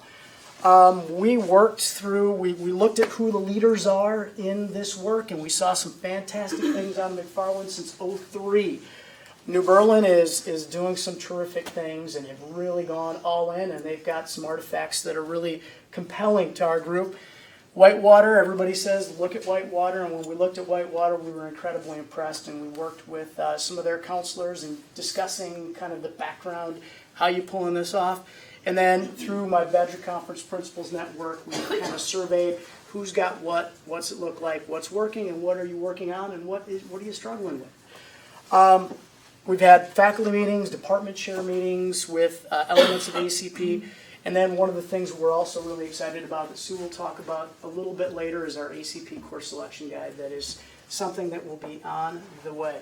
So what is academic and career planning is two things. It's a process that kids engage in starting at 6th grade, and it's also a thing. It's a product. It actually lives within a computer program that's web-based called Career Cruising that the entire state has gotten through the DPI purchasing to support academic and career planning. So their plan lives within Career Cruising, but it's also a process that we're always engaging in with our students.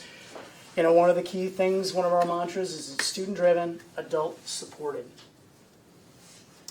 You know, why ACP? The just like you guys said, we want our kids to graduate ready for the real world, and what does that look like? Here it is. The DPI has done the same thing. We want students to graduate ready for the real world. We want them to know the stuff that they're going to need to know. We want them to know about themselves. We also want them to possess those skills. We want them to collaborate, communicate, be ready to, to encounter any challenge, to reflect, to adjust plans, which when we think about the world of work now, how important it is for students to be able to adjust their path and to find their own way. We want them to have the dispositions that are necessary to be successful moving ahead. We know that across the country, 59% of students graduate within a 6-year window those who go to a 4-year school. So that means that 41% of students drop into a 4-year school and then they kind of drop out.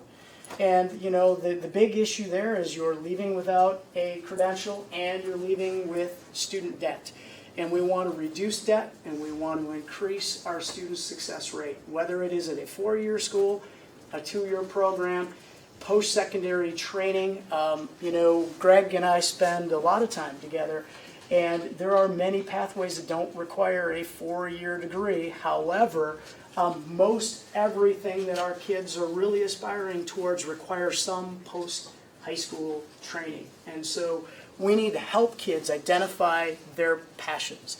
So a couple other things. Our Oregon students report feeling very unprepared. The first year I was here, I said, wow, in our senior exit surveys, we had an outlier, and it was that our kids were ready for their financial literacy challenges that lied ahead. Everything else was on the positive side of the 50-yard line. It was, many things right near the goal line. And financial literacy was was in the backfield, and we had 39% of our kids felt prepared. The first year, 37% of this last graduating class, that class of 99% heading out the door to the real world, only 37% said that they were prepared or well prepared for their financial literacy challenges that lie ahead. So we owe it to our kids to dig in and to give them a little bit better. We want, our students need to have a clear understanding. We talk to kids all the time. We brought kids to our leadership team to do listening sessions. We pull kids into my office all the time to pressure test some ideas. And some of the things that we get from kids are just, they're astounding. What are you thinking of doing? I want to go to UW Whitewater. I'm really not sure what I want to do. Send them to Sue. Sue runs them through career cruising. Now they've got an idea of what they really want to do. They're excited because they ran the career matchmaker. However, they found out that UW Whitewater doesn't even have that program. So, those are understandings that we need to get our kids moving forward. And then the word relevancy pops because, that's the other thing, that our kids want their learning to be relevant to their lives. And so it's important that as we move forward, that we embed a lot of the career pathway stuff into all of our learning across the board. The goal is not to set kids in grade 6 on a single trajectory, but to help kids understand the connection between their interests, their skills, the potential careers that might be aligned with it, as well as the education, the outlook, and all the other elements that add up, so that they've got the opportunity to make some informed decisions. All right, I'm going to turn it over to my buddy Sue here, and we're going to be the main drivers of this, but when we have questions at the end, if there's time for that, anybody can pop up and add a little bit to I wrote it. down all this good stuff I was going to say, and you said half of it, no. so. Maybe What? Okay, so what Jim really was saying, and what I know is that what we want to do is prepare students, and we want to set them up for success. There's no doubt. So DPI has come up with this model, and it is really a model that provides for thorough implementation, and there's 4 phases: know, explore, plan, and go. So the next slide shows that know, this is where students are really going to learn a lot about themselves. They're going to learn about their strengths, they're going to learn about their learning styles, they're going to learn about how to create their 4-year plan for the high school, they're going to learn terms like requirements, electives, what does an advanced course mean, and so on. So this is really where we're kind of setting them up for success at the beginning levels. The next slide is explore. This is where students are going to really look at careers. They're going to look at the clusters. There's 16 clusters set up in the national model. Underneath, there's about 71 pathways under each of those, and then there's hundreds and hundreds of jobs. But we're going to start out at the cluster and pathway level here. We're going to encourage interviews with experts and job shadowing. We're going to couple with this Madison Region Inspire, which is an add-on to career cruising. It's pretty amazing, where we can work with employers. So that's all at the explore level. And the plan, now this is where students are going to start to really kind of narrow down, what do I want to do post-secondary, and start to create that plan. That plan may include applying for college. It might include us helping them with their applications to college, getting their letters of recommendation, understanding the whole process.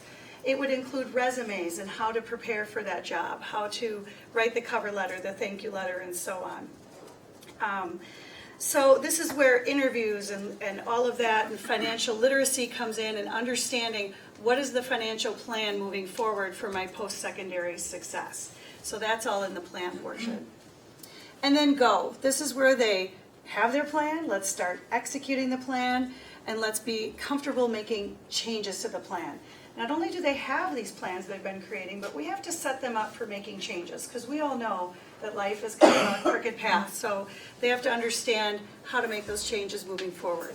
This is also where they're going to share and reflect on their planning. Okay, so what have we been doing in Oregon School District with regard to academic and career planning? So Alyssa Pond-Franklin and I have been working on the scope and sequence, and I've been meeting with the key players 6 through 12. And what we're finding is they're doing great things in 6th through 8th grade. They're setting up their Google site, they've got their portfolio set up, they've done their goal setting, they've done uploading of artifacts and reflections, and then it sort of fizzles out in the high school. They touch on it in health curriculum, but we really don't have it as our culture, and that's really what we want. It's a culture shift here at the high school. We want academic and career planning terms and ideas infused throughout the curriculum. It's not only going to be in the curriculum, it's going to be in advisories. In the 11th grade, they'll also have their conference with their parents through the guidance department. And then in 12th grade, we're proposing this senior seminar capstone experience. All right, so what we have a senior seminar experience throughout this process. And in our guiding principles, we said it's really important that everybody owns this, that we all have a role to play in this. And as we dug deeper and looked at different models and the exemplars, it became clear that a few of the places we wanted to take this and the meaning that we wanted to bring forward to kids really required us to have the opportunity to go a little bit deeper than what we believe that our advisory curriculum across the high school was going to do. That we felt that we needed to have some folks who could really coordinate both that process toward the end of that high school experience. And so our senior seminar, what we see as a half-credit semesterized course that could occur either semester senior year or perhaps even second semester junior year for students. And the notion is, within that, we would be having the opportunity to finalize their post-secondary plans to support students through those key windows. I have I've got a senior who came through in 2015, and I have a senior at the high school right now. And so my son came through, we had a junior conference, and I am college educated, with my wife is as well. We have navigated those channels. But I have to tell you that I felt like I was a beginner again. I'm sitting there at those junior conferences and not sure I was doing all the right things along the way. And feeling a little bit bewildered and lost by FAFSA and all of the other elements that I'm thinking that's common. And the more kids that we speak to, they find that they want more guidance. And when we talk to kids, even who know what they want to do, they said that would be amazing to have more support. Today, unsolicited, and Lisa doesn't even know this, but We were wrapping up an admin team meeting today. Dan was present, and I had our officer Kyle Shuey was in the room, and we had a conversation going. And there was something that came up about the board presentation, and I think your name came up in some way. And he said, "We had the best class that I ever had. Senior year there was that senior class, and he still has his portfolio." And he said, "I pull it off the shelf every once in a while to learn again some of the." And this is not a commercial. And Kyle, by the way, our school resource officer often watches these board meetings televised. And I'm thinking, who does that? And he is on the road tonight. He said, "I'd be willing to come by," but apparently it's gotten busy out there. But Kyle felt that was a very meaningful experience for him, and he felt that in what we envision this is, again, student-driven, adult-supported. That students are coming to the home stretch. They really need to reflect on the pathway. My son graduated from Oregon High School, and the final bell rang on his last day, and he got up and he went home. You know, he went home just like any other day. Nobody asked him about his pathway through our school system or the 13 years he spent in public education. Nobody received any feedback on how effective. He filled out the senior survey. You know, I'm sure that happened. But nobody asked him about his path. Nobody asked him, where are you going from here and how do you know you're ready? You know, what do you know about yourself? What are your most meaningful learning experiences that you've had here at Oregon High School, and why? Why did that make a difference in your development? And so what we're looking at is, number one, we want our kids to have solid post-secondary plans, and we want to be able to coach them and support them and help them reflect on where all the steps that have led to this point through advisory, through their health class, through that freshman transition period that we're still working to beef up as well. We want to help them take some supported action steps towards those plans. Financial literacy is going to be a chunk as well. We want our kids, we want our kids to feel more confident, capable, and ready for what is ahead of them. And then things like career fairs, writing of personal statements, mock interviews, resume writing, visits and shadows with reflections, FAFSA, employability skills. The list goes on, but the purpose is, that our kids are not the kids that are dropping into four-year school, trying to figure out where they're going. I've got a kid who's ready for college, and I thank every one of my teachers at Oregon High School for that. Andrew was ready for college, but it didn't change that he didn't know what he wanted to do when he got there. He performed very well. It was business year one, and that's why he's in business year one. Year two now, he's pre-med, okay? Which, again, great, right? And I'm hoping that, but, when he looks back at his high school experiences, he didn't have all the high-level AP bio and all of the biotech stuff that he probably should have been engaging in to really make a solid determination. So he is working really hard to catch up. We want to help our kids through that planning process to be ready, and we believe that this capstone course, which will also prepare them for exit portfolio defenses, that have them sharing, and we would like to invite school board members to participate on those panels, so that you can, with community members as well. And communities that have gone this route, the two things that they will tell you, and McFarland has said this over and over. Number one, when the community listened to, and school board members listened to students talk about their pathways, they walked away saying, what wonderful students we have. Oh my goodness, what wonderful students we have.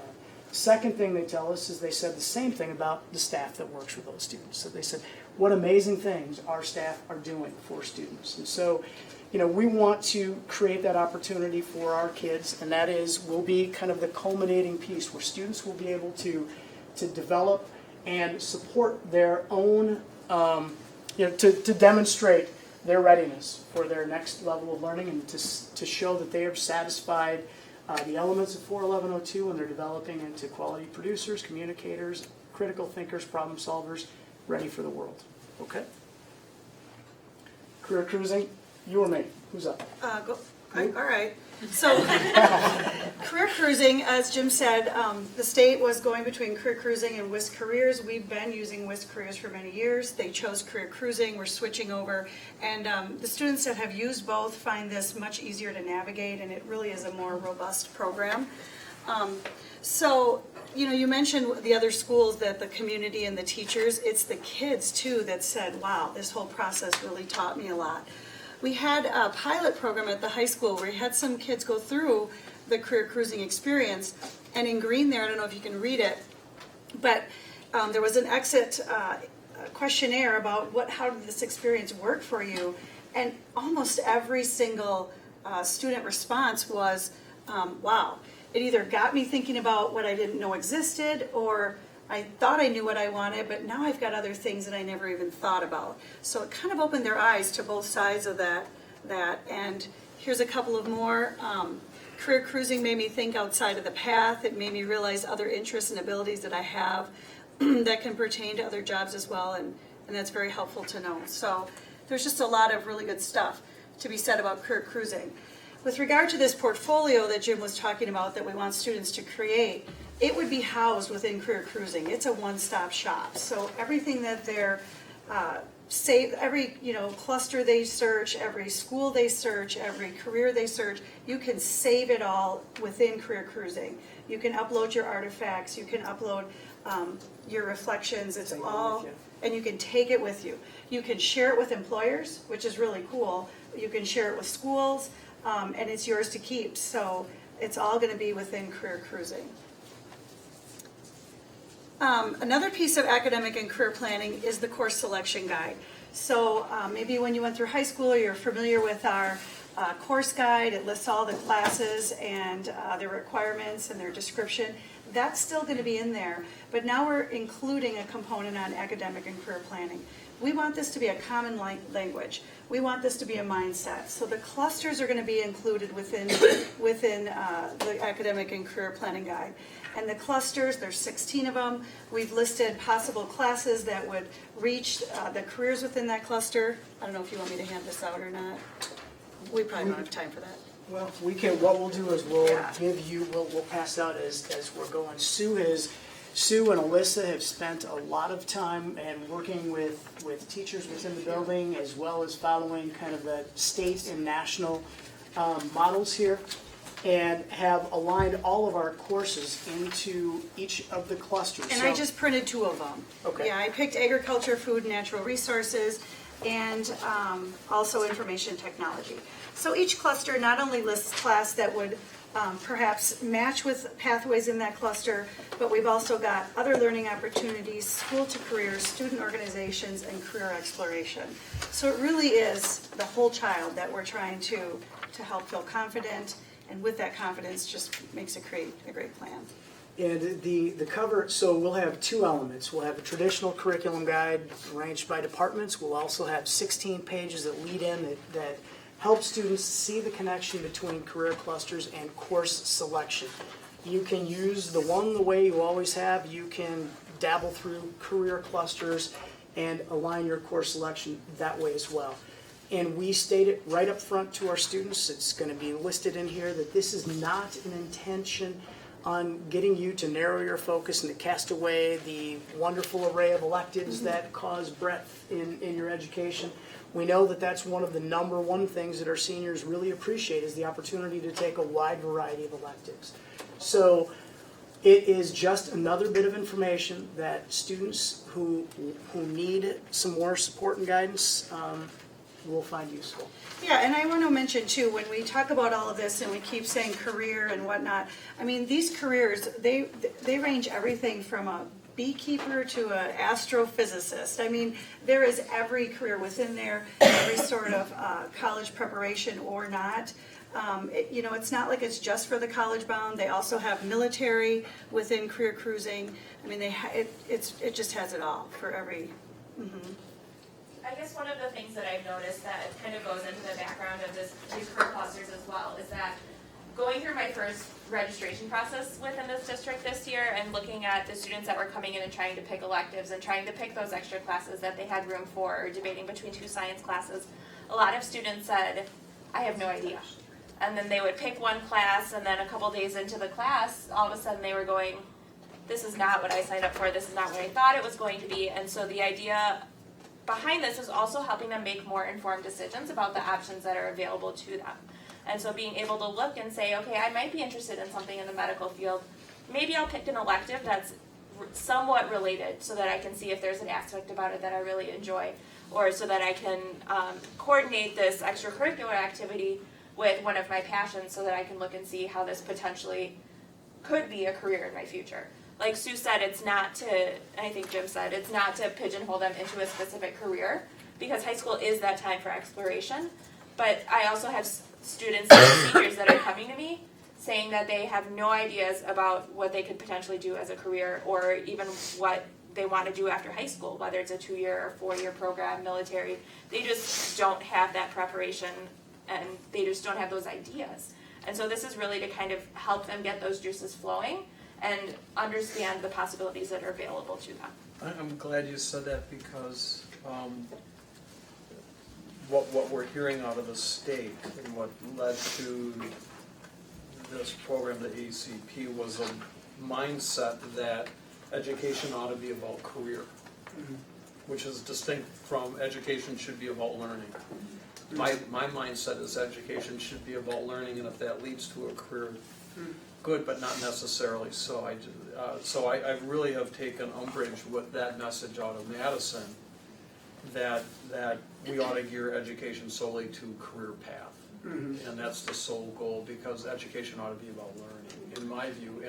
And I think that not only at the high school level, but also at the collegiate level. I mean, anecdotally, 2 of my daughters came to me and said, I'm not sure that where I'm going is going to lead to a career, but it's where I have a passion to learn right now. Would that be okay?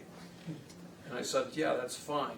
I mean, so this is my personal view. I'm very wary about creating a system that's geared to careers as opposed to learning. No, I hear you. I was very much that way when I first heard about ACP. I've been kind of living and breathing this for the past 2 years. And so when I first heard about it, I was very concerned that it was going to be kind of focusing students and pigeonholing them into making a decision early and having them stick to that choice. But what I found is that it's more of that mindset shift of self-exploration and helping them understand that learning isn't just in the classroom either. And so it's looking at, who am I as a learner? What environments work really well for me? What do I value in a work environment then?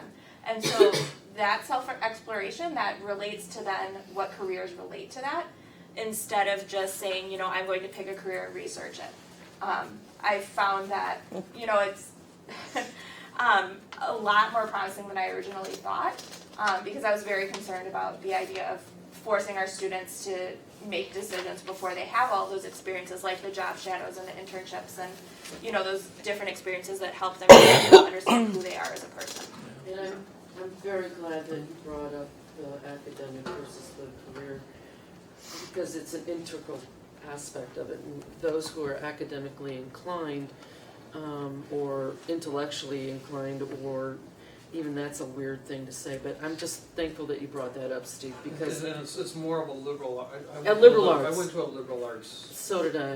And so my mindset is that was a focus on learning and critical thinking skills, and that if you have those, you will be employable. I represent a lot of employers, and I talk to their HR folks, and I say, who do you want to hire? And they said, we can train anybody in our work. They'll have to have some background skills in it. If you're hiring an engineer, they've got to have something like that. But for most of their jobs, in a couple Fortune 500 companies, they say, we can train you for what we want. We want people who can critically think, who have a broad-based academic standards, are dependable, reliable, self-initiated, that sort of stuff. So I just wary about any program that starts that has a chance to pigeonhole kids, and we guide them on careers and select their learning based on careers.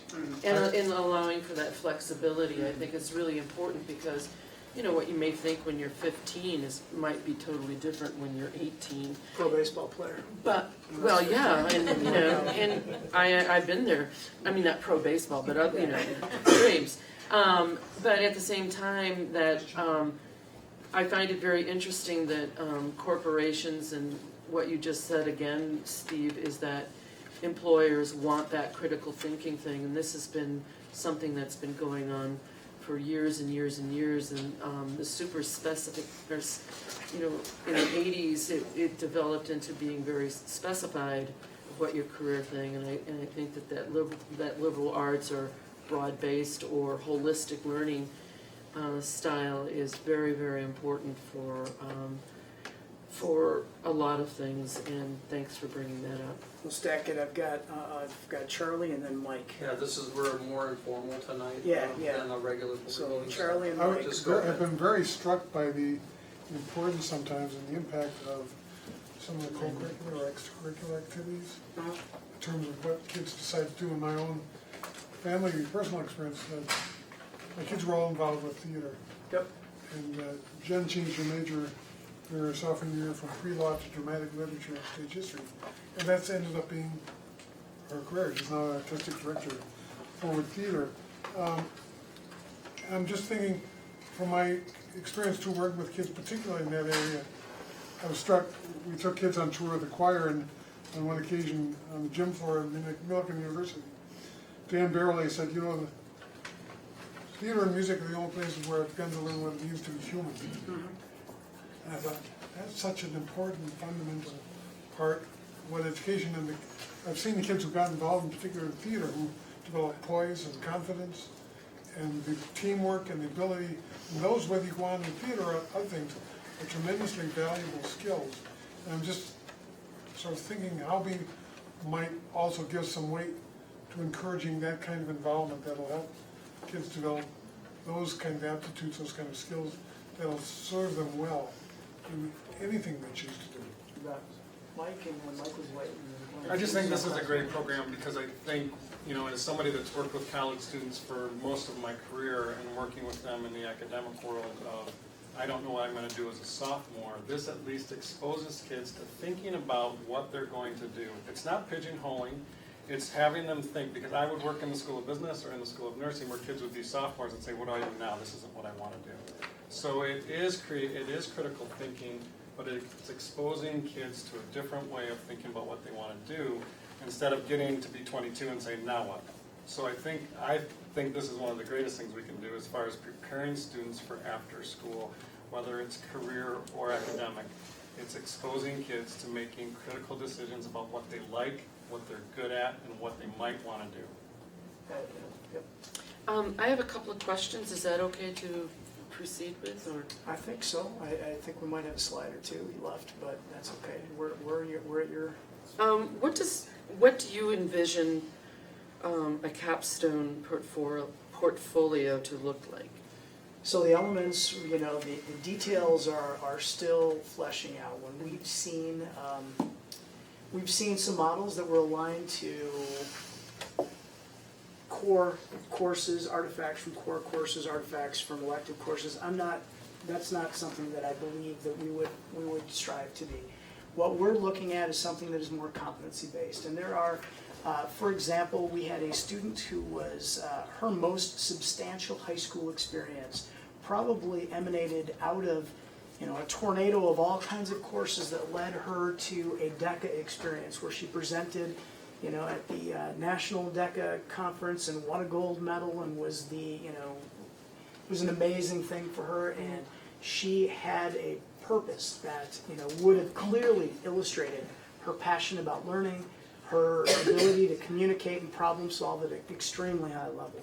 So I could see her demonstrating, you know, defending kind of her work and her readiness for the next level to present that kind of experience. We had through career to our youth apprentice stuff, biotech, we had students who were researching disease-resistant strains of wild potatoes and presented that work, which again illustrates in-depth understanding on, you know, and all of the skills and competencies that we would hope. And her name was a co-author on a UW professor's publication where she was, you know, participating. So there's a lot of different ways in which kids could share their passions and the competencies that we're hoping to cultivate through those portfolio defenses. So it could be maybe curating a couple of shows in the new art gallery or something like that, Some and great researching. reflections. Right.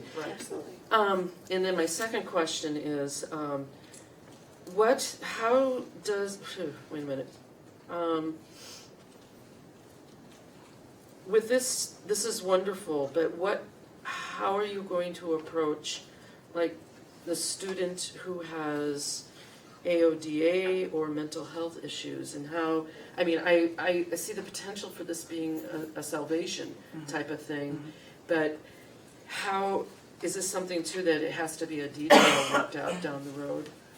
Yeah, it could be. I mean, when we look at some data out of Whitewater here, 92% of students agreed, strongly agreed, that creating a career and academic portfolio helped them discover the connection between their post-secondary plans. 100% of parents and teachers and community members agreed or strongly agreed that this process was beneficial to them as well. When we look at McFarland, they had a ton of data that they collected on a yearly basis.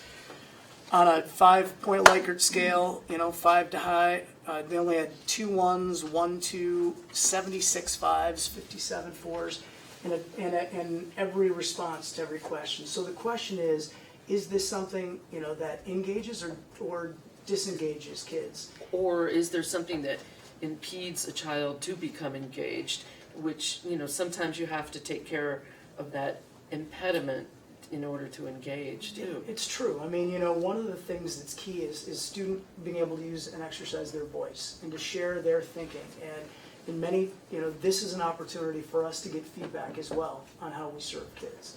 And so Greg and I did a visit to McFarland to see some presentations and some defenses from students that weren't necessarily, honor cord kids. And when we left, we had the opportunity to talk to them about that experience, and they felt it was extremely valuable. They felt that they had the opportunity to speak and be heard, that they, as a group, this year would have gone by much quicker if I would grab the steering wheel and have written this all down and said, this is what we're doing. It could have been done really, really quickly. This was a process that our leadership team came together and worked outside of just that team as well. And we were one of the voices in the room consistently was, what are we going to do for kids that really, really struggle? Or, what are we going to do with kids that are struggling in all areas, and is this going to be one more speed bump for them along the way? One of the schools that we talked to, McFarland has never graduated a kid who has not completed their portfolio defense. They've been doing this since '03, but they've never not graduated a kid because of it. So every single kid was able to get through that requirement, bar none, since '03. And so I don't know what extraordinary things that they're doing to, gather that kid that you're talking about, but we got to figure that out, and we got to be those people that do. Jim, when you say defense of your capstone portfolio, what do you mean? Tell me about what you are envisioning as your group. So the devil in the details, I see us as a 15 to 20 minute panel, and students presenting evidence of their most substantial learning in a competency-based capstone portfolio. So that could look different for different kids. Right. That could be something that emanates straight out of a class, that we say, look, I was in stats with Dave Ebert, I put a shirt and tie on, here's the research that I did, and I feel really good about this with a reflection why, and they can explain to us what they learned, why that was substantial to them, and what it tells them. Other folks could be sharing completely different experiences. It could be a piece of music they composed and some reflections about it. In addition to them discussing their most meaningful learning experiences, we also want them to make a connection to this panel about what is your path forward, and what have you done to prepare for it, and how do you know you're ready? And so it's an opportunity for us to hear from students, real students, our students who have gone through our school, learn about what we've done to help prepare them, as well as what types of things we could have done to be more supportive in the process. Let me finish up real quick on that point. It sounds to me like they're going to have to, as part of that presentation, demonstrate the criteria, that they meet the criteria for 1102. Part of the communicating, being an effective producer and a communicator is I'm standing up in front of a group. Yes, absolutely, and I'm not going to belabor it. I will say that I met with, I listen to kids all the time, and I pulled a group of kids that were really kind of quiet kids. I found that table of kids that, and you know, they said, wow, presenting, defending, oh my goodness, you know, and then they all settled on, well, you know, we're gonna have job interviews and we're gonna have to present ourselves and we're gonna be needing to be confident in representing who we are, and this is probably a great place to start doing that, was another piece of feedback. Krista's been waiting. Oh, I'm sorry, Krista. Krista's been waiting. My conversation is, or my question is more about, what do you see the role of parents and guardians in the process? It looks like they're not really brought in until the junior year, and so I guess I have questions associated with, you know, it's a hot topic. I have a sophomore, so it's a hot topic when in 7th or 8th grade they take the little quiz about what their career choice may be, and parents are talking about that and kids are talking about that, and so if the parent's really not brought in formally into a conversation until the junior year, also I think kind of an equity issue in terms of my daughter's going to be okay because she's talked to us about what her career choice is potentially going to be. We have the means to send her to a four-year college. We know people that she can shadow with right now. You know, so talk with me a little bit about how you're bringing parents and guardians in, or where the opportunity is to find a positive adult role model when maybe that student doesn't have a guardian that supports their pathway. I think there are multiple entry points for parents, and I think the fact that through career cruising, parents can access student accounts. We can, you know, they can. I think I don't have the details in terms of. I'm not going to shine the apple here and tell you we've got that all figured out. But I think it's really a key and an important point, and that's something that will be a high priority. Sometimes there's also disagreement about what the parent thinks the kid should be doing, what the kid really should be doing. Absolutely. I've talked to, yeah, absolutely. And we also, we do see this as an equity issue. And we do see that the school is the place where we all come every single day, and as adults, you know, this is really important for us to prepare kids for whatever transition. A diploma, handing a diploma is great. It signifies the end of one journey, but it's only the beginning of the next.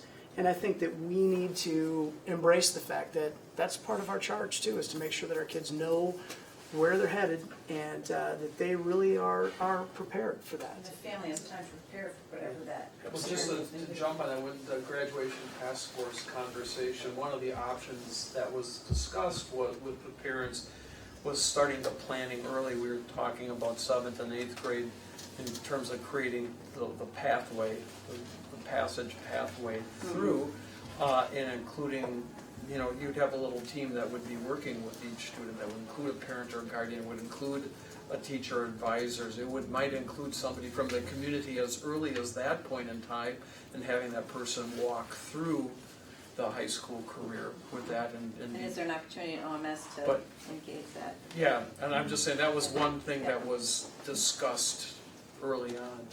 It seemed like this is really the culmination of what we've been talking about in terms of personalized learning. And I'm just wondering how, as we talk about personalized learning, how that is being integrated in terms of conversations about how that might fit into the CAP program. Well, what could be more personal than kids talking about their own pathway? And so, you know, every kid's going to have a different pathway. We're excited about this, and we see this as not only a reflection and kind of a demonstration, but we also see it as a chance to celebrate and to. Do the teachers also have a sense of understanding how their professional development or their work on personalized learning might also be well integrated into this? We're working on it. We could use more PD time. We are working on it. We've got, we have spent time as recently as October 28th. Sue and Alyssa had a career cruising thing that our teachers had a ton of fun with. They thought that was the coolest thing in the world. One of the observations is that if you want someone to really learn something well, ask them to teach it. And I'm just wondering whether there might be some opportunities in this, more along the lines in terms of the demonstration, the kind of things that you've talked about, where kids have that opportunity to really present. It sort of forces a different level of engagement with the subject matter. Jim, you've got, let's say, 10 more minutes. Are you finished with your slides? I think I'm kind of done. Slides? I have another. Yeah, slides are If good. we've got more, we can go on, but it just trying to structure. So you're done with your slides then? Okay. And I want to get to what you need from us, and I want all board members to give you some feedback if they haven't already. Yeah, Question? The senior seminar, is that a concept that your team created, or is that something that came from DPI? And is that something that's taking place this year, or are you looking at next year? So what we're looking at doing is, that is something that really we talked about a bunch of different possibilities. The business department came forward and said, this is something we feel passionate and strongly about, and we know that you have held right away when people jump to, we need to make a class or something, this needs to check this requirement off. I held the line on it for a very long time until I had a very strong proposal in front of me that we considered, and we kind of pressure tested in a few different areas, and we feel like it's a good place for us to land. So we have in our visioning of this, we see it as potentially two different avenues. One is a blended option with some periodic adult meeting time, so it's not something that would necessarily have to live third hour but we also see it as an opportunity to have FaceTime and a legacy model or traditional class as well. So there would be multiple ways of delivering the content, and but the experiences and the interaction are things that you're going to need to bring people together and to have those opportunities. So we don't have it on the books right now because we're moving, we're excited and we're anxious. And the reason we're anxious is, number one, this 41102 is a graduation requirement for this year's juniors. And so we've foreshadowed with juniors through some newsletters as well as junior conferences that, kind of there's something that's off in the distance that's going to be a graduation requirement. We'll give you more details soon. So if we are going to have a course that's going to live on people's schedules, the time is very soon that it needs to be in people's hands. So is the ACP mandate too? Yeah, and the ACP mandate is coming. Again, Robin Carrera-Kubicek has said, if you want to check boxes, you guys probably can check enough boxes to say you got a plan. We want to do what we think is going to be powerful for our kids. And so we're looking to really launch this worldwide in the fall, and we are looking to pilot certain pieces of it this spring. Maybe some of the blended financial literacy modules is what we're looking to build. I'm really excited about this, so that's why I'm all, happy. You answered a bunch of questions that you had, so thank you. One of the things that makes me very curious is, how does the documentation, like, you said that there might be a course, but what if a student, let's say, is in ag or something like that and is working doing dressage with, as an equestrian or something like that.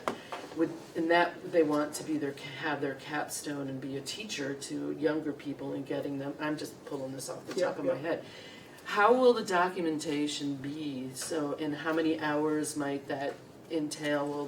Will there be a balance and enough flexibility that we truly can offer students an extreme wide variety of options for their? So the artifacts that go into a capstone portfolio are completely within the purview of students and their passions and interests. And how do you demonstrate this? And the kids there's going to be as many ways as I can imagine. Now the question, what the school board holds the reins on graduation requirements, right? We feel strongly that a course that we're talking about today, a senior seminar, is something that we would really like to see every senior have the experience to go through.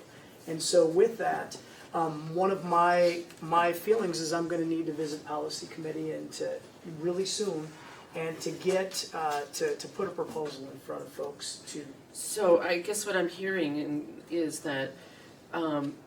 So you would have a course that would be a senior seminar where there would be share time and how to do a lot of this stuff, but they would go out and do other things, either apprentice with a welder or do work in their barns or or do the gallery thing and visit museums. So that documentation then becomes a part of that seminar. So that gets them out there. But and part of that policy paper then would need to be how do we create a system so that the person that is reading classic books and writing a paper versus somebody that's doing a project, you know? And so that to me would be something that we have to make sure that there's equity within that system too. Sure, absolutely, absolutely. It's exciting. Yeah. Dan, or hang on, we'll go around. Dan, do you have anything? I just wanted to comment, it sounds like a really great thing that's going on, planning. Plans are generally mostly garbage, but planning is essential. And that's something that I've learned, you know, in the military and through my business, is the act of planning it grows the brain and allows you to be responsive to a lot of different situations, and I think it's wonderful. Thank you. Barb? It's all really exciting, and I certainly see the benefits. And my only reservation is making sure that there are ways for kids to opt out of a track that they started on and change course and feel completely free to do that without feeling like they've messed up. And, you know, if I can just take a second, in the State Journal yesterday, there was an article, Madison Schools Pathways, and every student would, in wall-to-wall implementation. I actually was a part of the committee and went to visit a school in New York called Queens Voc Tech that had 1,200 kids. Everybody had a vocational pathway.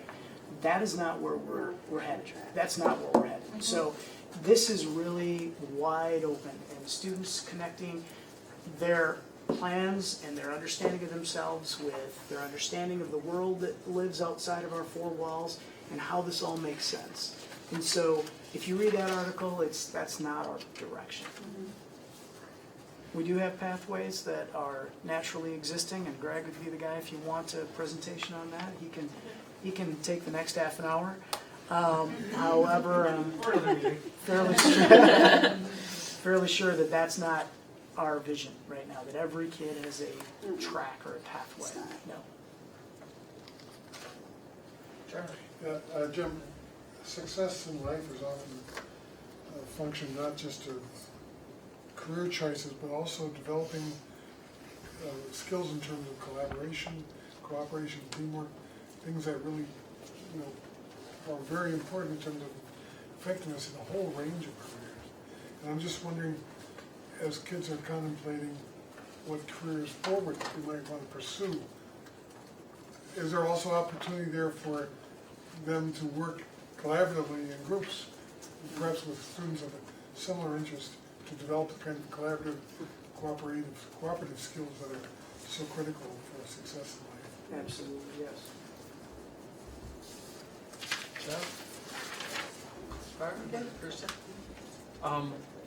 Just for me, a couple points. One is, in March of this year and then again in July, the board adopted two significant documents. One was the growth and achievement for all learners, which was then incorporated into the paper that the district has. And the value statements for relevant and engaging learning experiences. One of the bullet points is learning experiences learner-centered. Each learner has a separate and distinct path to success. And then under the value practices, create learning plans for each student which set the course for their academic and career paths and develop the processes to create that. Explore the use of student portfolios that chart that progress. Evaluation of a mentorship program to work with students through those learning plans. And so what I'm hearing is consistent with that. And what we've done as a board is created those as value statements and practices that are worth considering, but really given it to the buildings to implement that. And so to me, it sounds like you have fidelity with that. And each of those bullet points are carried over into educational equity, emphasis on the whole child, that sort of stuff. So I'm hearing that. And then you had given me leaders of their own learning. What I'm hearing from you is really, this is really different language, but sort of the same with the passage pathways. We're kind of adopting the nomenclature of the state, but this is really a passage pathway in the context of Berger's book. Yep. Is that what you guys are? Okay. We want to be careful about the language we use, and so Yeah.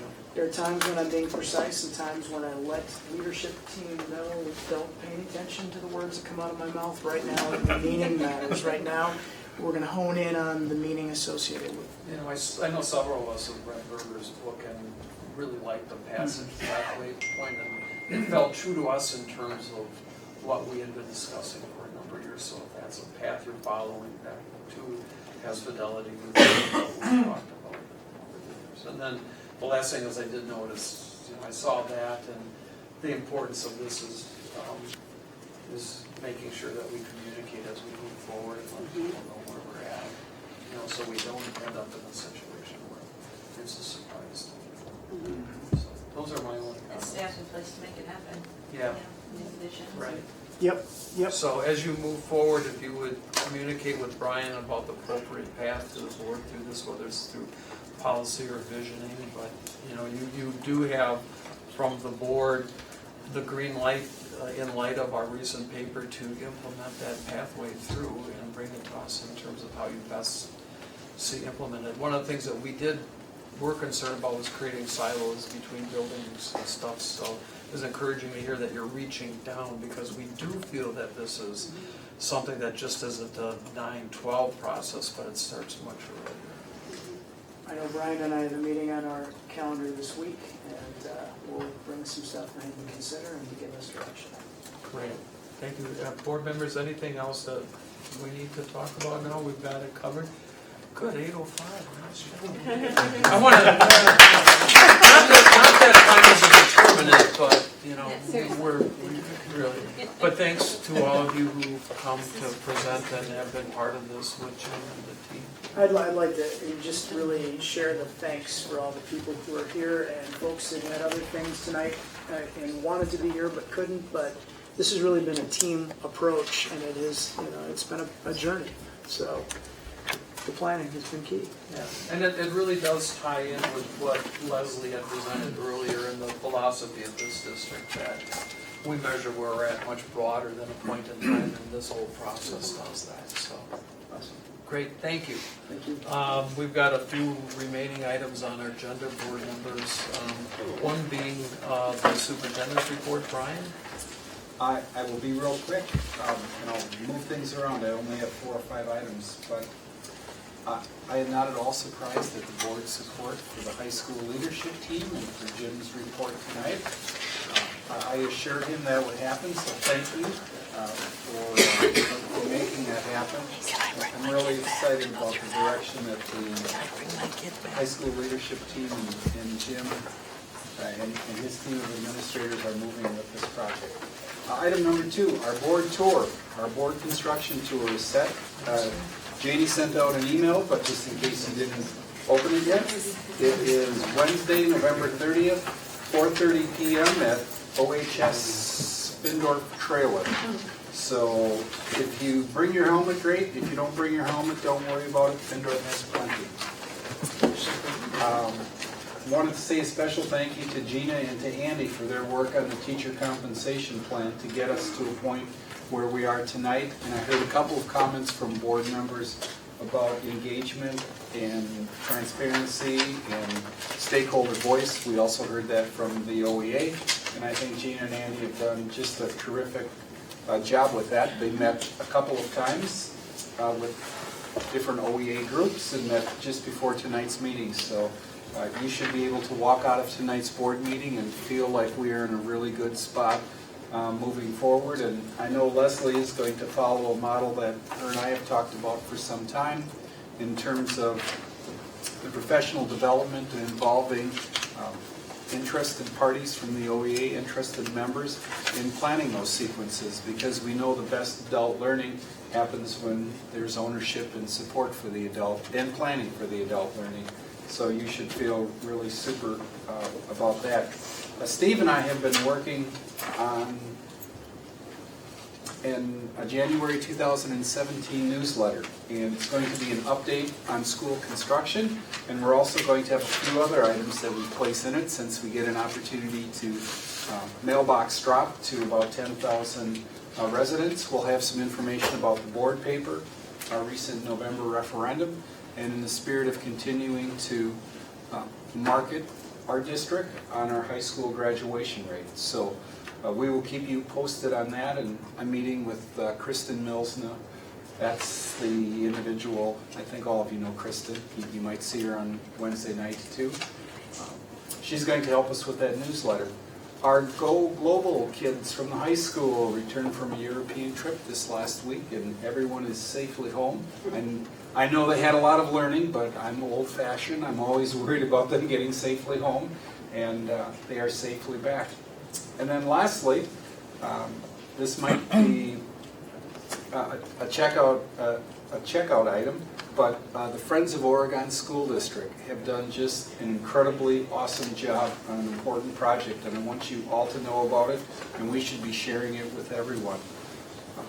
Krista and her group, along with Pro Modern Salon, which is right next to Dan's law office, they had a goal of raising $1,000 for the Thanksgiving backpacks, and they raised $6,000. And every penny of that money that they raised goes to some of our kids that need it the most. And to me, there's nothing more heartwarming than when we get money to young kids and their families when they really need it. And I am just so impressed with the dedication that the Friends of Oregon School District have shared and showered on us, and it's just a great thing for our kids. Kudos to everybody involved. Job well done.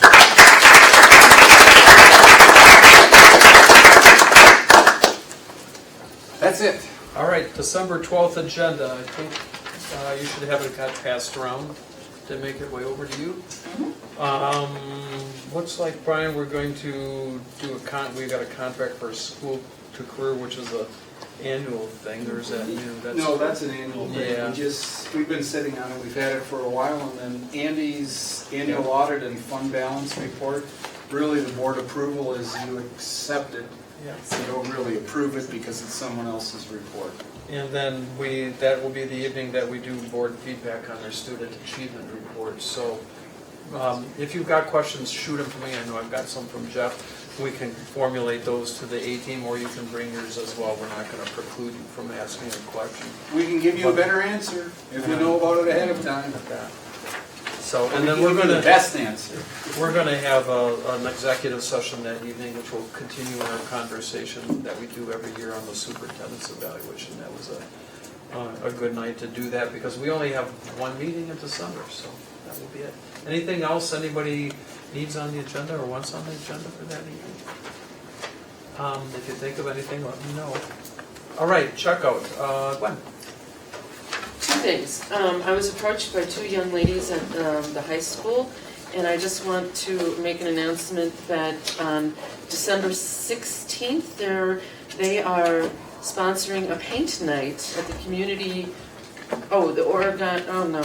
Cross Plains community room downstairs, and I will be helping them with painting a beautiful landscape for the holidays. And I know I've been really chatty, but I had coffee about 3 p.m., so that's why. And I just want to say to everybody, this Thanksgiving, I love Thanksgiving, and one of the things that I reflected upon is that what a change the atmosphere and the attitude that has come over the school district since 2011, when things were so precarious and things were in such change. And like even this meeting, I mean, there's excitement, there's passion, there's positivism, there is collaboration.